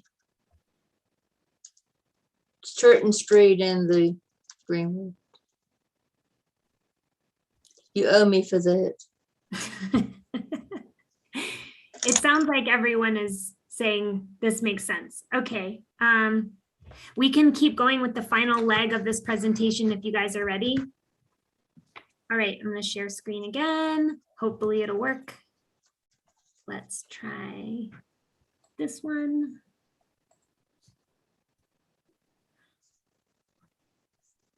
How'd I do? It's a slide. Great. How can there be 10 options when you only have one window open? That doesn't make any sense to me. Okay, moving right along. Oops. So the next two slides have a whole bunch of information on them, and we're not going to go through all of that information, but I do have these spreadsheets. If anyone wants them later to play with, I can certainly provide those. What you'll see on the next two slides are roadway and bike ped projects that have been talked about in the past by this board or the Parks and Rec board, and are identified in the connectivity plan as high priorities, or have been at some level studied or discussed officially in the past. I have color coded the columns of these spreadsheets to show what phase of planning each project is currently at. And this goes back to that shovel readiness idea. Okay, in order for something to be shovel ready, all the columns need colors and there needs to be green. Red means that we just have an idea or a concept of something, but that's it. Yellow means we have some level of conceptual or feasibility analysis of a project. Blue means that they have entered design and engineering, which will result in construction plans. And green means it's shovel ready again. So notice the lack of green on this spreadsheet. Only the widening of I-40 is shovel ready. It'll begin construction later this year. The columns that have blue on this slide are NCDOT projects that are advancing right now. These are the interchange improvements, as well as I-85 widening. They don't have exact schedules yet. Well, the interchange improvements have schedules, which you can read in the spreadsheet. I-85 doesn't have an exact schedule yet. But over the next couple years, DOT will progress these into shovel-ready columns. So it's not something the town needs to worry about, but I've included sort of all of the projects that are going on, whether they're DOT-led or town-led, just so that we have them kind of all in one place. For bike and ped projects, nothing is shovel-ready yet. We're going to go over these projects in a second, but the takeaway here is that we are not ready to receive infrastructure funds. We are not ready for construction. If we want to advance any additional roadway or bike ped projects beyond the ones that are already moving through the MPO, or that you decide to move through the MPO tonight, or that DOT is moving, we need to prioritize and fund feasibility and design and engineering. The town will have to put up money for those things. Even if infrastructure funds are available, they mostly don't cover design, engineering, and planning. Usually they're just for construction. So please keep that in mind. These projects are expensive. Keep in mind that we have very limited staff capacity.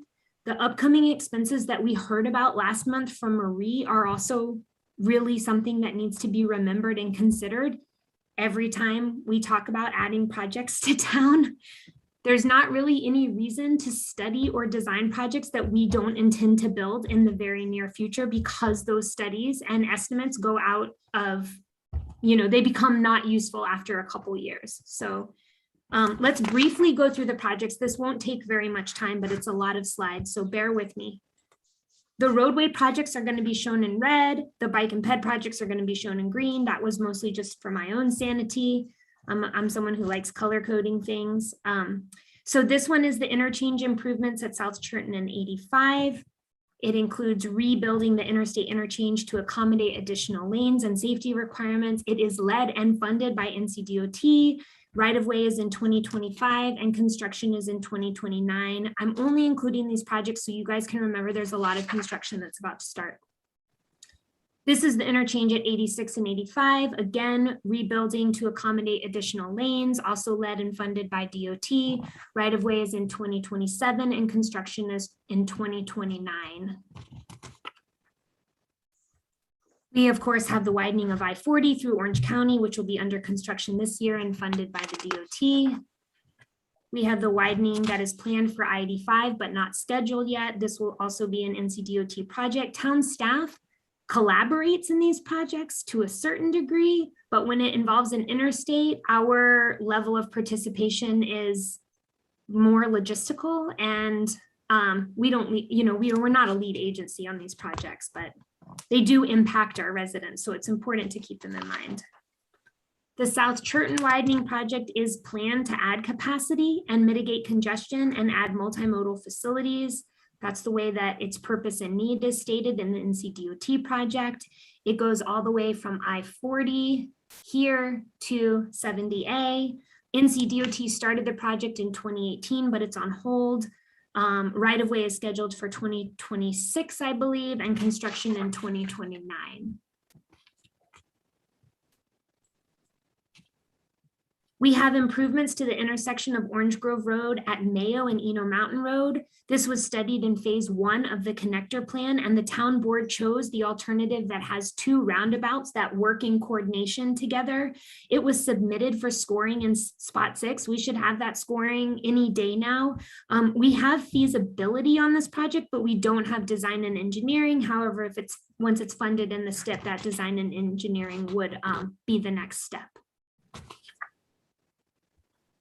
We already talked about the 86 connector, but just remember that we have feasibility, but no design and engineering. Again, if it was scored and it scored well on spot, then design and engineering funds would become available through that STEP process. This is a project, I'm sorry, I'm zoomed so far out here. I'm not sure what I was thinking when I did that, but this is at the intersection of Lafayette and Cates Creek Parkway on Old 86. So this is at Cornwallis Hills and the entrance to Waterstone. We get a whole lot of inquiries about this intersection from Waterstone and Cornwallis Hills residents. The intersection is unsignalized right now, and crossing the road is really scary for pedestrians. People have asked about traffic signals there. They've asked about a roundabout here.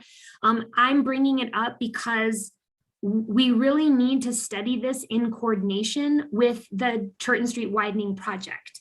It wouldn't make sense to study this apart from that other project. So it really just needs to be wrapped up. If we do a feasibility on Cherton Street, we could certainly look at what alternatives would be best suited for this particular tight spot. And considering pedestrian movement across the street there is really important because Cornwallis Hills residents are very interested in being able to use the amenities in Waterstone and to get there safely. In the past, we talked about studying the intersection of North Cherton and Corbin for safety and visibility. This is up by Town Hall and the Annex. We talked about removing the slip lane, which is super dangerous and very hard to see. We talked about improving the geometry of this intersection. This needs to be an NCDOT project if it's prioritized because it's the route of 86 and 70A. It could potentially be studied as a part of the redevelopment of the town-owned parcels on North Cherton, but it could also be a standalone project. It's just a spot in town where, you know, we have accidents from time to time, and it feels sort of like an accident is always possible there. This is a project that Margaret has talked about a couple times in the past, extending Oakdale Drive, again on Old 86 over to Millstone Drive. This would benefit the existing unsignalized intersection at Millstone and 86, which is really hard to get in and out of, especially at rush hour. This would have to be a town-funded project, but it really does need to be studied in coordination with the Cherton Street widening again. If this section of 86 becomes a 4-lane divided road with only right-in and right-out traffic, then this new connection might provide much better access for Millstone properties. Okay, so now we're on to bike and ped projects. First, we see the Greenway connection between downtown and Riverwalk and the future train station. This connection would preferably happen without crossing a road. So this Greenway might include a tunnel under the street and a bridge over the railroad. This would be designed as a part of this. This is going to be designed as a part of the train station project. We were able to wrap in funding for the design as part of our funding agreement with DOT Rail, but we do not have any construction funding for this project. This project is absolutely critical, in my opinion, to the entire planned Greenway network and the success of the train station property. But we're going to have to find the funds to build it once we've designed it. Next is the Greenway connection between the train station and the Collins Ridge Greenway. This perimeter Greenway that Collins Ridge is putting in is adjacent to their property, but there's a long section between their property and our property that we don't have a design for yet. And it needs to be, you know, we need to consider that in relation to the 86 connector. We need to consider it in relation to the rail realignment and then to impacts to other properties in the area. The second part of that Greenway, or third part, depending on how you think about it, is the section that leaves Collins Ridge, crosses over I-85 with a pedestrian bridge, connects to Beckett's Ridge Drive, and then on to Kate's Creek Park. This is an idea on a piece of paper. We've done no feasibility for either of these sections of Greenway yet. Many years ago, we identified the need for bike and ped improvements on Cornelia Street or US 70. This was recommended in the Cornelia Street Corridor Plan, and it was studied further with a study with Davenport in 2016. Some of you may remember. The concept includes a shared use path and or sidewalks on US 70 from Lakeshore to Cherton Street and from Corbin to US 70. This is North Cherton Street. 4 alternatives were developed in that Davenport plan, and they ranged in cost from $450,000 to $1,650,000. Those estimates are now out of date. This area will be studied by Orange County as a part of their 70 modernization project. So if we participate in that project and coordinate with Orange County while they're studying it, we may have an opportunity to update these estimates. We are planning to participate, of course, in that study, but we have discussed in the past adding crosswalks and accessible handicap ramps along the side streets of Queen, Union, Orange, and Corbin. We engineered this project in 2015 and developed a cost estimate of about $100,000. That is now out of date. This project does not include crosswalks across Cherton Street. It's only along the side streets, along the section of existing sidewalk.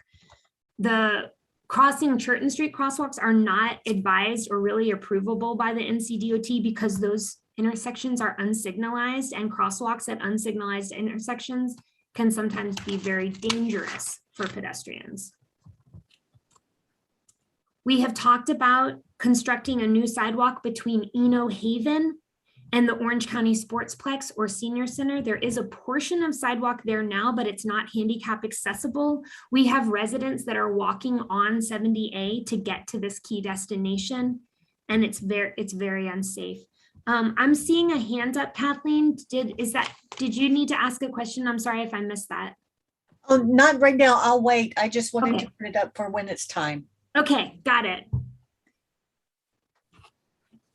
So yeah, this is Eno Haven, very unsafe. Okay, at some point, this board discussed constructing a sidewalk between Town Hall campus and the town annex along the driveway. We have a fair amount of walking happening between along this driveway and between these destinations, not just by staff, but also by residents that use the Town Hall campus for exercise. We haven't had any accidents to my knowledge, but I think there might have been a couple near misses. The sidewalk would probably need to be brick in order to match the historic sidewalks on the Town Hall campus, so it makes it a more expensive project. It's a fairly short section, but because of the material needs with the historic district and matching the other sidewalks on campus, it could be, a $60,000 project. It's not really highlighted in the connectivity plan. It's just one of those projects that's been out there at different times in the capital improvement plan or in budget talks, but I just am unsure how much of a priority it is. Could use a little feedback there.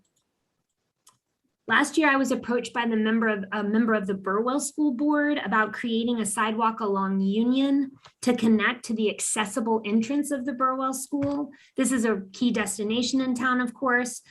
This sidewalk connection is not in the connectivity plan, but it will likely be included in the upcoming updates to that plan. It's a fairly small project. It's on a town road. That makes it a lot easier, but we don't have any design or feasibility, so I don't have any good cost estimates. But this might be a project that could be funded in part by tourism. Right now, the front access to the Burwell School is a non-handicap accessible like gravel or dirt path, but it also doesn't lead to the handicap accessible entrance. So what we would be talking about is, going up to the corner and then having a concrete accessible sidewalk that gets to the handicap accessible entrance of that historic site. Moving on, the connectivity plan shows a pedestrian connection between Latimer and Hayes Street in West Hillsborough. This would include a pedestrian bridge over the stream and sidewalks to Central Elementary School. This is probably a $200,000 to $300,000 project, but just keep in mind that's a guesstimate, my guesstimate. This would help complete a safe route to school and improve access and connectivity between West Hillsborough and the schools, the historic district, and downtown. There may be other ways to accomplish connectivity in West Hillsborough if this bridge project doesn't move forward. For instance, a trail to the school or sidewalks on West King, which we'll come back to in a minute. This is another project that's been talked about several times over the past, but not funded. And we just need to determine if it's a priority or if it's something that is just going to sort of stick around or be replaced with something else. The connectivity plan also includes a high priority recommendation for a sidewalk on Terrain Street. This is also a town road in Fairview. It connects Fairview Park to the sidewalk on Fawcett Mill, which is a part of the Nash Street Sidewalk Project. This connection has not been vetted through the neighborhood as far as I can tell. It was identified by the Parks and Rec Board as a benefit to the community and to connectivity in general. This project would impact adjacent residential properties, and so public engagement is probably the first step. Recently, I was at Walk Fairview Day last weekend, and I was asked also about a sidewalk connection along Rainy from the end of the sidewalk at Terrain to the community center. It doesn't show on the slide. I apologize for that, but it just came up recently, so I wanted to mention it. That's a project that, if requested by the community, would likely be supported by the Parks and Rec Board and incorporated into the connectivity plan. So I can foresee that coming very shortly. So I just mention it while we're here. It wasn't included in the past because the community center was a police substation and not necessarily a key, it wasn't seen as a key destination for walking in that neighborhood, but certainly now that it's being used as a community center, I can see the benefits to having a safe walking path there. I think the Parks and Rec Board would agree. We also have a high priority sidewalk recommendation along Revere Road and Corbin Street. This is an area that has tons of pedestrian traffic and no facilities, and it's just quite unsafe to walk now. This is a DOT road. And finally, we have West King Street. This is a high priority in the connectivity plan. There are very few people that walk on West King Street because it is so dangerous. If a sidewalk was present, it would certainly be used. Constructing a sidewalk on West King Street from Hillsborough Avenue to Barracks Road is what shows in the plan. It could also terminate at West Hill as kind of a phase one. We don't have any designs on this project, and there are tons of constraints. There's topography issues, there's utilities issues, there's right-of-way issues, there's impacts to adjacent properties, there's stormwater considerations. It's probably a very expensive endeavor, very expensive, but it would also make a huge improvement for a lot of people that live to the west side of town. So these lists and maps do not include greenway ideas like connecting to Carborough and Mebane, but those are projects that come up from time to time. Most of those projects, like I said before, are in Orange County jurisdiction, but just please remember that we may have a part to play in connecting to, to the outer town limits if those projects ever pick up steam. Here are all the projects we just talked about in one map. Roadway projects in red, bike and ped projects in green. You can see that we all have a lot of very high hopes for transportation improvements in the future, but realistically, we cannot do all of these projects. These types of projects have to be staged, and there may be others that I don't even have on this list, others that you have in mind that just haven't trickled down to staff yet. So if those exist, tonight would be a good time to mention them. This slide includes projects that we get asked about the most. These are outside of town limits. The blue lines are high priority sidewalks in the connectivity plan and safe routes to school plan, but they're in our ETJ. So this is, you guys will know every single one of these projects. This is Oakdale Drive, Orange Grove to Patriots Point, US 70A, Orange High School Road, Rencher Street from Fairview Park to the schools, and Eno Mountain Road. The NCDOT and Orange County do not build and maintain sidewalks, and we do not have any precedent for building or maintaining sidewalks outside of town limits.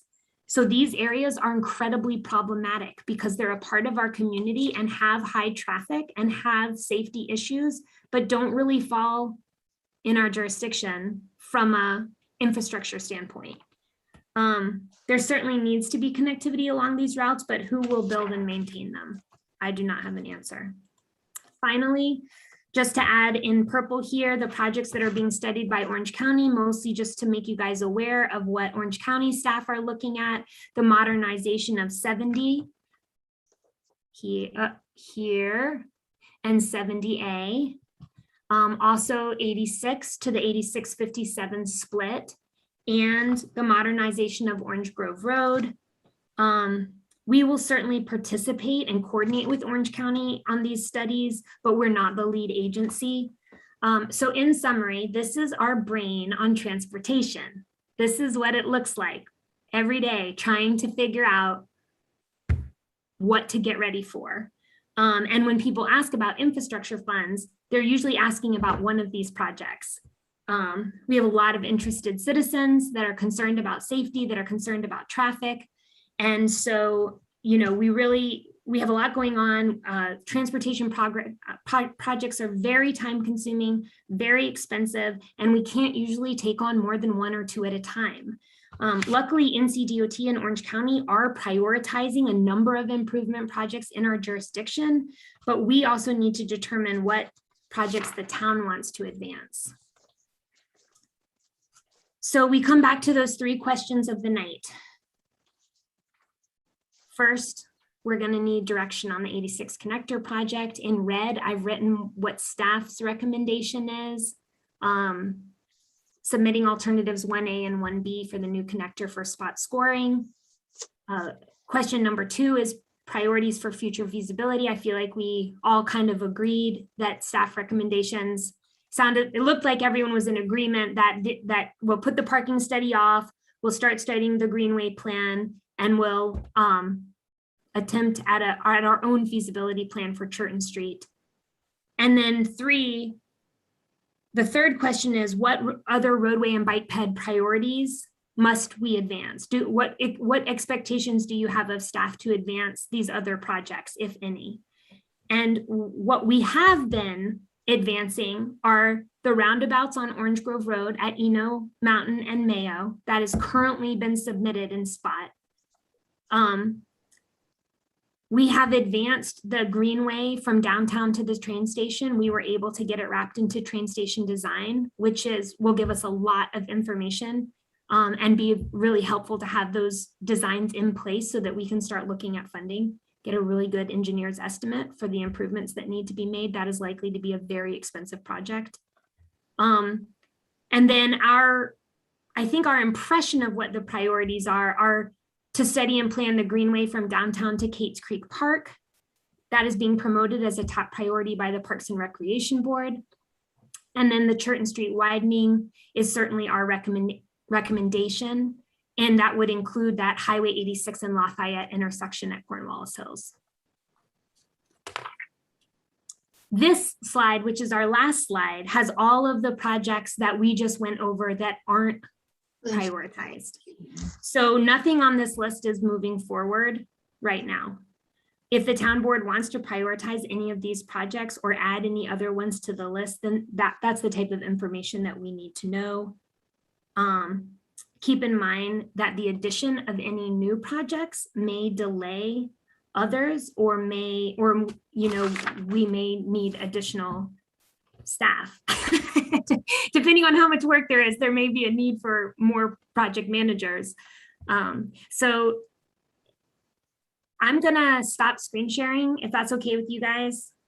Okay, so that we can discuss. I know that was a lot of slides and a lot of information. I just felt like it was important to make sure that when I was talking about a topic, we all knew exactly what the scope of that project is, or at least what I think the scope of that project is. So I'm going to start from the left-hand side again. Kathleen. So thank you for that. And thank you for providing context. It's, we talk about all of these, but it's nice to see it in one spot. I absolutely support, the staff recommendation because I believe that it is addressing the hottest of the hot spots. I did want to make a comment though, at least in Fairview. The residents, the main thoroughfares actually are walking up and down Harper, walking up and down Rainey, and around Tulip Tree, because of the community garden.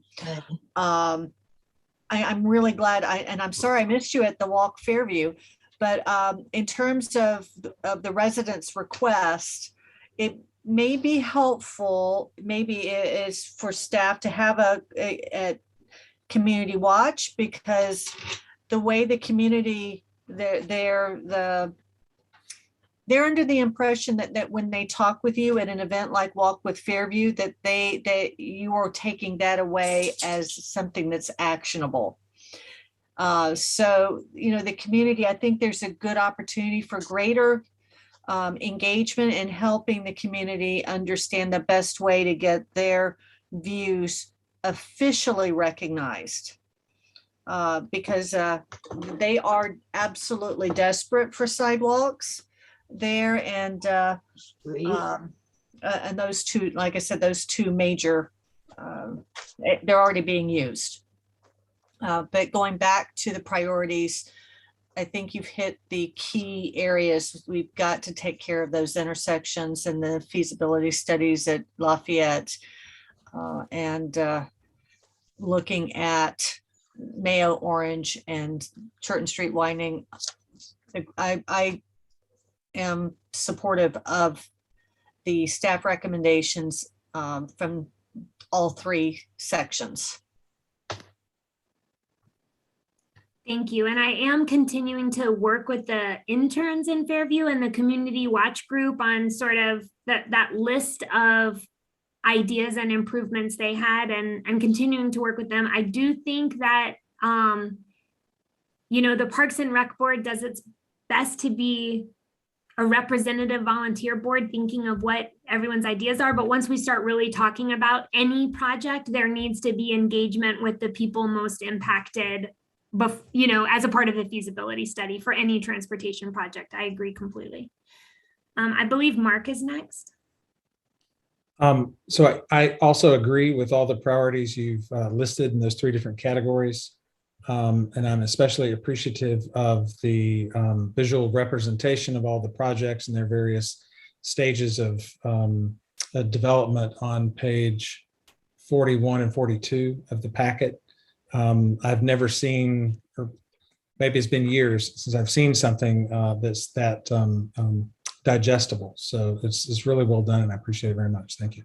Sure. My squiggly lines on the Google Maps were not that very well done. I can make much more beautiful maps than that when I'm sitting at my office and working on ArcGIS. So someday I will take all the squiggly lines and make a really beautiful map for you, but I'm sorry, there wasn't time for this meeting, but thank you for the kind words. Okay, Matt? Also agree on your priorities you've outlined. I have a few questions. I'll save the last one for some other time, but do we know when construction on I-40 will start? I know it says 2021, but October starts later this week. So do we know if that's still on track, or is it? It's on track. It's coming. I don't know. They're not starting in Hillsborough though. I mean, they have to widen the whole. Okay. So it's like further. I didn't know what point, at which point they were starting and moving. I think Margaret will probably be kept in the loop, or Jen through the MPO, like about what the phases of that project are. I haven't been given any type of schedule for when they're going to hit Hillsborough. Margaret, do you have something you wanted to add? Just that they're trying to schedule the pre-con now, so it is imminent. Okay. And then the other question is on the Orange Grove Road improvements. Wasn't there talk about trying to align Eno Mountain and Mayo? And is it that's just not feasible, and they're going to do, or they want to do roundabouts now? Or how do we get from aligning to roundabouts? No, that's yes, that was that first feasibility study had several alternatives. Some of the alternatives were realigning roads, and one of the alternatives was roundabouts rather than realignment. And the roundabouts were selected by the town board for a number of reasons. It functioned better in the model, didn't have as many impacts to adjacent properties, and is a less expensive project that can be done much more quickly within existing right of way. I should have remembered that, but it also feels like that discussion was like 10 years ago. So a lifetime ago, pre-pandemic discussion. Yes. No, I should have been better at reminding you guys about what the stages of that had been. But yes, the board and staff, everyone sort of agreed that once you look at all of the different constraints and costs of the different alignments, that the two roundabouts function just as good as any of the alignments, in fact, better, and are much less expensive within existing right of way. So yeah, thanks for that. Rob, I think you're up. Thank you. Wonderful presentation. You speak my language. I want to do them all. And I remember, years ago doing the community connectivity plan that, we wanted to connect everything, and it's really hard to do. I'm in full agreement with your priority and projects.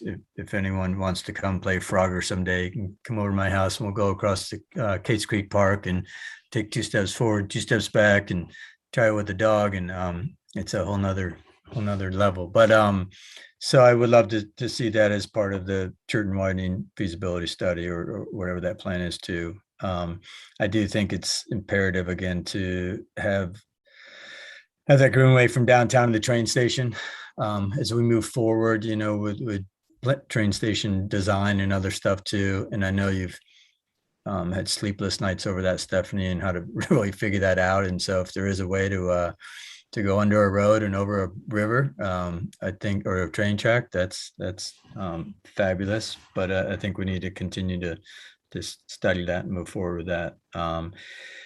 And if there's any way, to coordinate with NCDOT and Orange County on any of their existing plans or future plans that they have that also impact us. So, Cornelius and Corbin up north, and anything that we can potentially, partner with them on, or, help with just economy of scale, I think it's certainly worth looking at too. But I'm in full agreement with the 4 priorities you have too. So again, great job. Thank you so much. Jen? I also support the recommendations. As Kathleen mentioned at the beginning, they really touch on kind of the main hot spots, things that may have a lot of buck, high dollar, but also big impact. Really important. And also these projects seem to help get us in alignment with our sustainability values, and aligning those projects together, especially as how I think they're going to be iterated in the comprehensive sustainability plan. So this feels like the top tier of things that will be getting us there.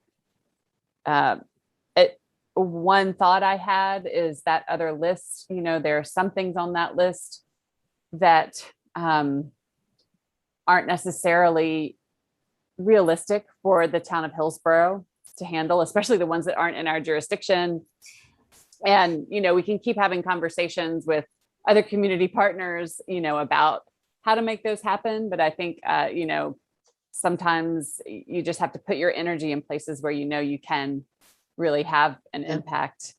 And I'm also just thinking that as the town continues to work with the county and the other municipalities on the One Orange racial equity plan, I'm just thinking like sometime down the road that those other projects might be a good place to use a racial equity toolkit to help think about, aligning it with our values in that way as well. So that's just I'm just putting that thought out there in the ether for kind of in the future.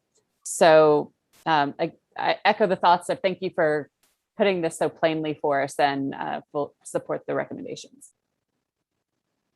Great. Yeah, that's a great point about the racial equity toolkit. That's one I served on the committee for developing that toolkit. And so we're also kind of looking for projects to test it out and see if it works. So maybe we could do this as just a case study in our small committee meeting, one of these projects.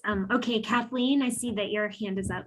Yes, because, and I'm glad Jen mentioned that, because there's the other thing is when we did our inner city visit, and one of the things we did was talk about the STAR community rating system. And I had wanted to ask earlier in the presentation, we were talking about our sustainability plan, because that rating system really is all the facets of sustainability. Are we utilizing that framework or borrowing from that framework at all? Yes, we are borrowing from that framework at all.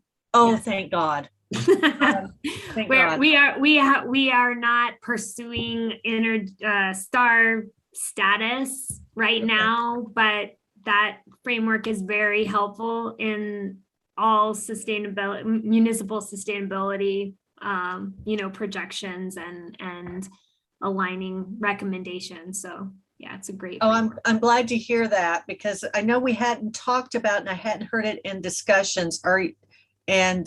Oh no, are you still here? Am I still here? You're Okay. here. It's like somehow everybody's gone away. So Uh-oh. I don't know where anyone is. So Anybody else talk? very weird. But, the other piece was, and it's on the Highway 70, because with what Orange County is looking, I'd like to know more, but is there a way to tie in when we were talking about using that shared use path, so that is in coordination? And the other question I have is, some of those other projects that are smaller,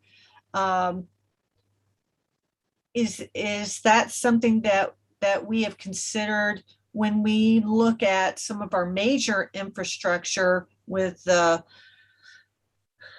our public utilities upgrades, and we're looking at that? Is there a way to squeeze in if we have to do a bond, or if there's some other funding mechanisms, maybe piecemeal some of these here and there?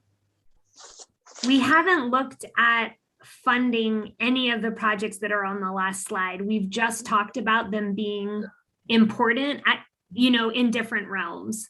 And so if they were prioritized, then I think we would try to figure out how to fund them. But so far, they're not, as far as I know, they're not being talked about for any type of funding. So what I'm thinking about is, in terms of these projects, a 400,000 or 200,000 project is, that's one of the small ones. And maybe we can different other kinds of projects or planning, if we can knock them off, piecemeal. It's something I was just thinking of as we're looking in future budgeting. Margaret? Just quickly, that comes back to this whole point of things not being shovel ready. We can't tell you how much those projects cost. We can't tell you whether they're feasible. They've not been engineered. They are all just concepts. And that is the tension that we live in, is if we don't do some preliminary engineering and come up with good cost estimates, we can't tell you how much it costs to build that.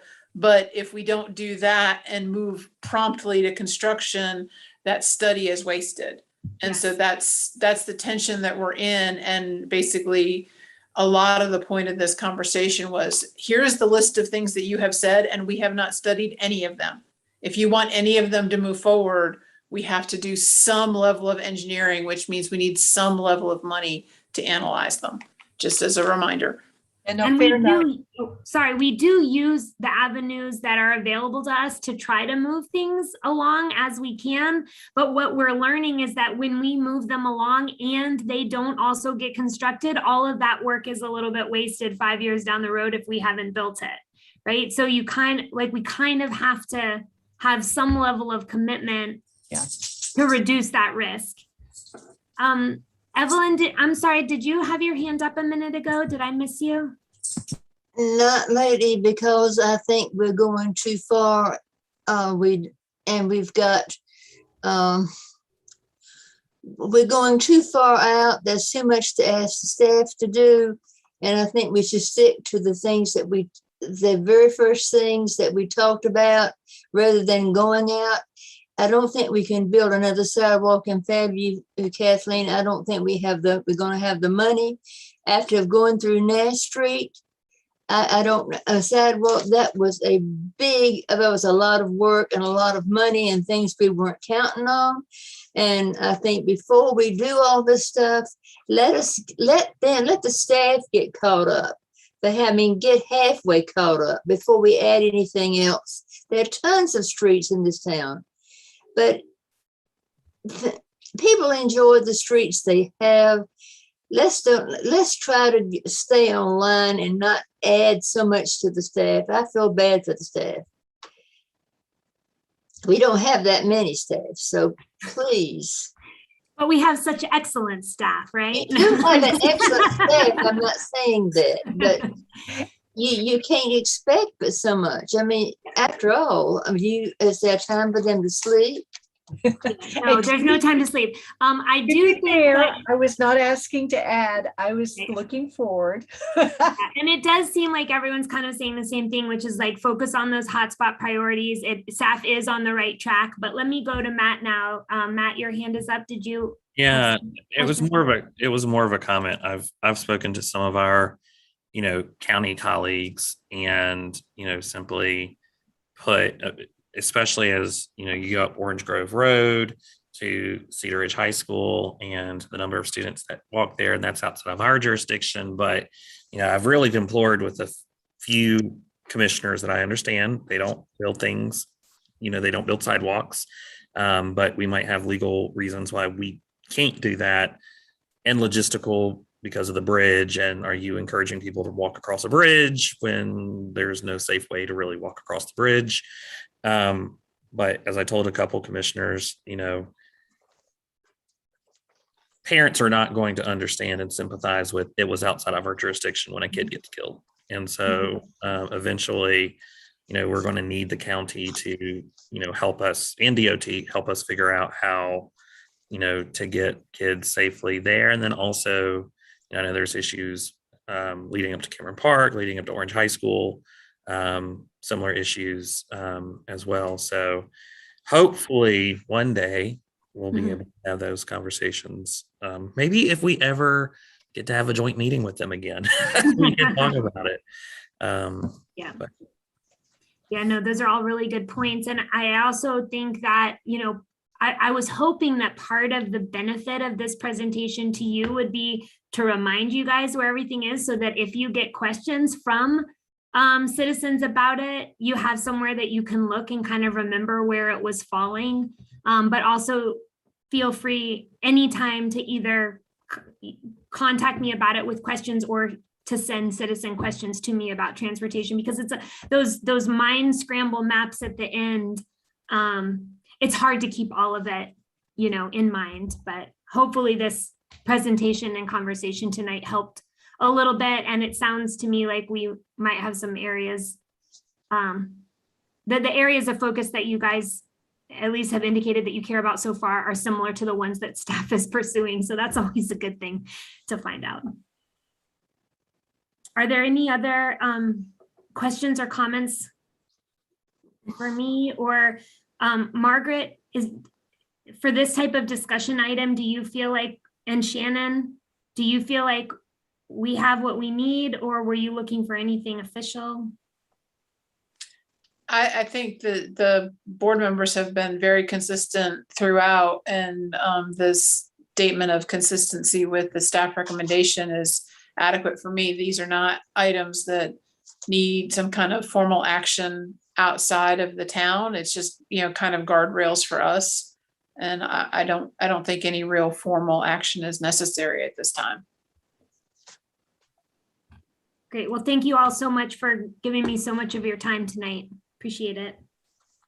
Stephanie, that was, thank you for walking us through all of that. That was a lot. And thank you for doing it with such clarity. And thanks everybody for the great questions and sticking through that. It's important stuff. All right.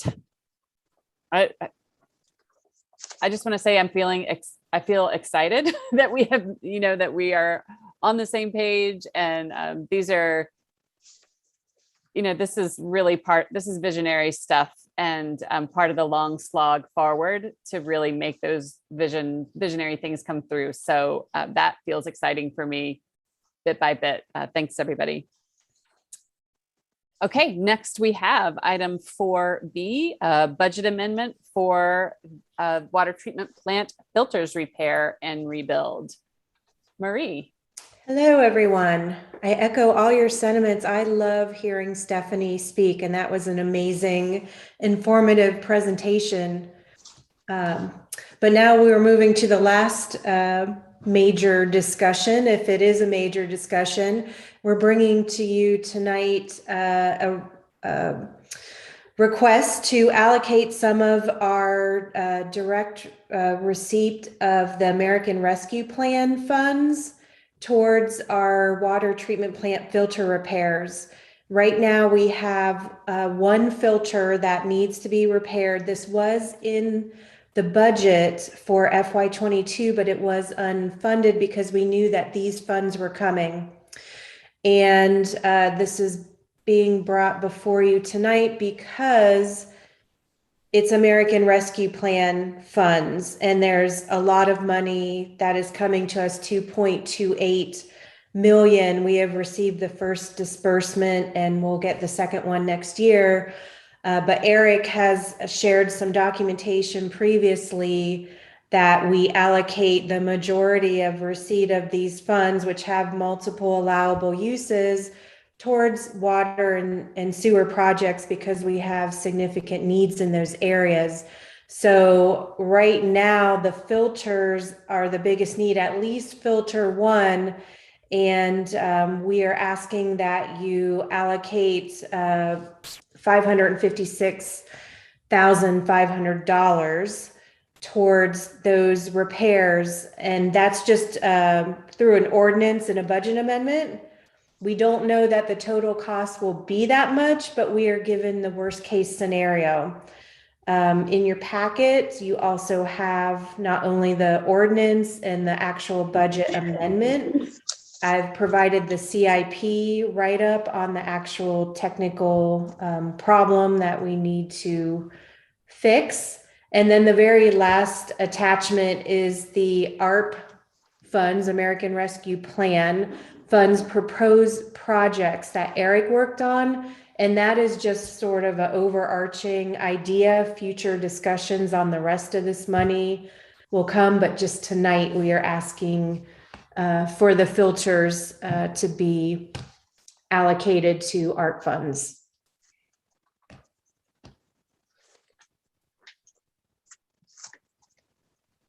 Marie, I'll let you field any questions that folks have. Okie dokie, back to the Strandwitz principle, right? Rob, I see your hand. Thanks, Marie. So it's my understanding that are all three filters, and they're not on all the same disrepair, but the first one, or number one, is the worst, and 556 would basically refurbish or rehab all three of them. Correct. We don't know the extent of filters 2 and 3. We know filter 1 is a current problem. And hopefully after we do filter 1, we will evaluate filters 2 and 3 because we can only have one down at one time. And we're just estimating the worst case based on what we heard about filter 1, a complete rebuild. We're hoping it's not that bad. Okay.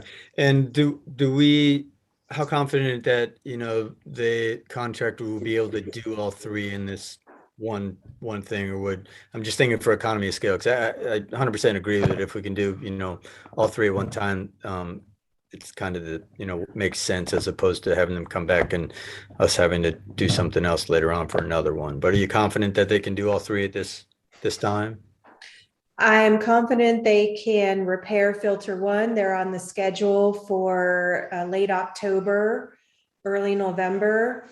And we are hoping they can stay on board and evaluate, but the wait time for vendors and parts is a long time, like everything else. And we are confident that we can get everything assessed and fixed by the end of the fiscal year.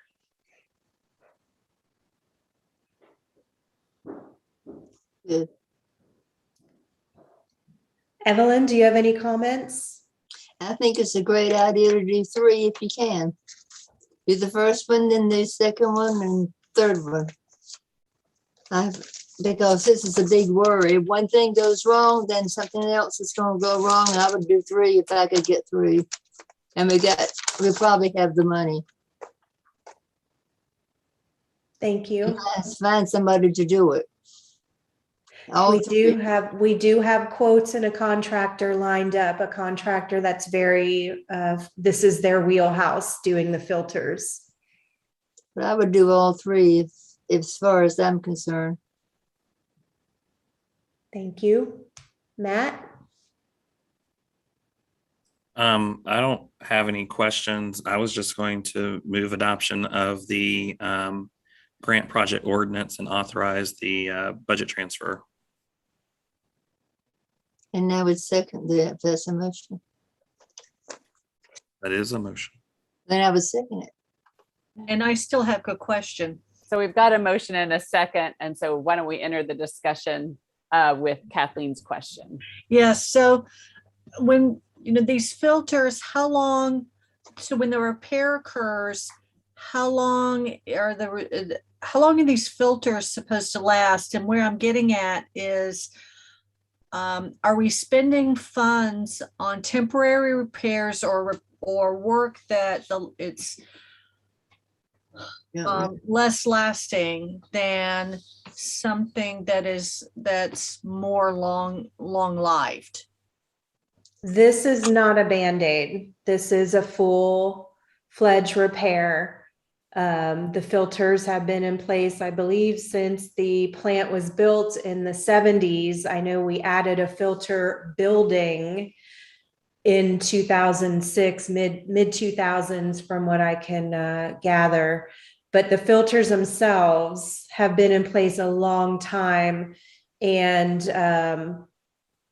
Jeff Mahagan did the CIP, which sort of explains the filter, the technical aspects of a filter, but they are critical. So we need to fix them right so they do not fail. So I am estimating this should last another long time. We do it right and we operate them correctly to not cause problems with them in the future. Okay, thank you. Because one of the things that, and not that we, staff and you guys are so good about is looking at long-term benefit versus short-term repairs, but I wasn't clear about, once we fix these, is this really, is this something that's going to last for 2 to 5 years or 15, 20, 30 years? So yeah, many years. So thank you for that. Any other discussion or questions? Okay, hearing and seeing none, we can roll call the vote on the motion to approve these funds for this purpose. Commissioner Bell, Aye. Commissioner English, Aye. Commissioner Ferguson, Aye. Commissioner Hughes, Aye. Commissioner Lloyd, Uh, And that's approved unanimously. Thank you, Marie. Many Very thanks much. to you. thank you very much. Moving down our agenda to item number 5, other business. Don't believe we have any other business before us. Item 6, committee updates and reports. Evelyn, do you have any updates? Yes, the fire department voted with two against having building the fire department over at Waterstone. So that is hooray, hooray, hooray. That's great. Glad that's moving ahead. Rob. Just real quick, a little Parks and Recreation update. So as many of you know, we've been talking about a skate park in town for many years, and the Parks and Recreation Board is kind of taking a step back and kind of reevaluate it. They're still huge support and, for a skate park in town, but they're looking at it from a different angle now, is potentially looking at some skate spots. So smaller scale, multiple. So instead of kind of one spot that, locks in at Exchange Club Park, because that was the highest rated place back many years ago, realizing that to build on that spot is really expensive and it's going to take a long time. They're kind of stepping back, and they're going to work with staff and some community members to kind of identify potentially some other places in town, and potentially on, already. Well, I'll leave it at that. So they're just looking at it from a different angle. So super excited about that. And again, we had some really good feedback from community members that joined and said that they're still really interested in finding a way to have some places for kids to skate in town. But that's it. Cool. I think that sounds like a good variation on a good idea. It'd be fun to see how that unfolds. Kathleen. Mentioned one. So Triangle J, actually it was, what you all may not know is that Triangle J also has a nonprofit arm. It's of which I sit on that board also. And the reason for it is that as a nonprofit it can support some of the economic development activities that the Triangle J cog as a local government entity cannot, if that makes sense for y'all. Well, anyhow, as I mentioned, we were presented with the Triangle Bikeway that I'll be sharing with you on that, and soliciting support of member governments, which everyone is excited about. And then the other piece is, I haven't mentioned this before, but one of the things is that I'll be presenting shortly. It's a resolution that all of the member governments are being asked to consider and pass, and that is in support of RDU. In short, RDU needs funding to extend the runways. It's an ancient runway. It is the lifeblood of RTP. And we actually, as a region, do not receive the tax monies back into RDU that we pay out. And so there is a resolution asking the FAA to allocate funding for RDU improvements. So as soon as I have that in hand, I will share for a future meeting. But that is something that from a regional health that RTP is dependent on. So those are the two things and the Fairview Walk, which I'm so glad y'all were participating in, and you could see some of the neat and the neat areas and the beauty and the characteristics of Fairview up close and personal, but also some of the challenges. So thank you. Thank you, Kathleen. And that walk really was terrific. The interns did an amazing job. It was really fun, a really well-organized, great event. And Matt. Few different things. As part of FSA, I'm on the governance committee, and we had a meeting recently. They're really working to fill a lot of positions. Meredith, who was the previous director, left a few months ago, and they're trying to, if I heard correctly, they're trying to fill both her role as well as the various navigator roles as well. TDA, which I have the pleasure of chairing, earlier this summer in June, I believe it was, decided that they really wanted to do a strategic plan similar to what the tourism board did, but with a little bit of a different focus.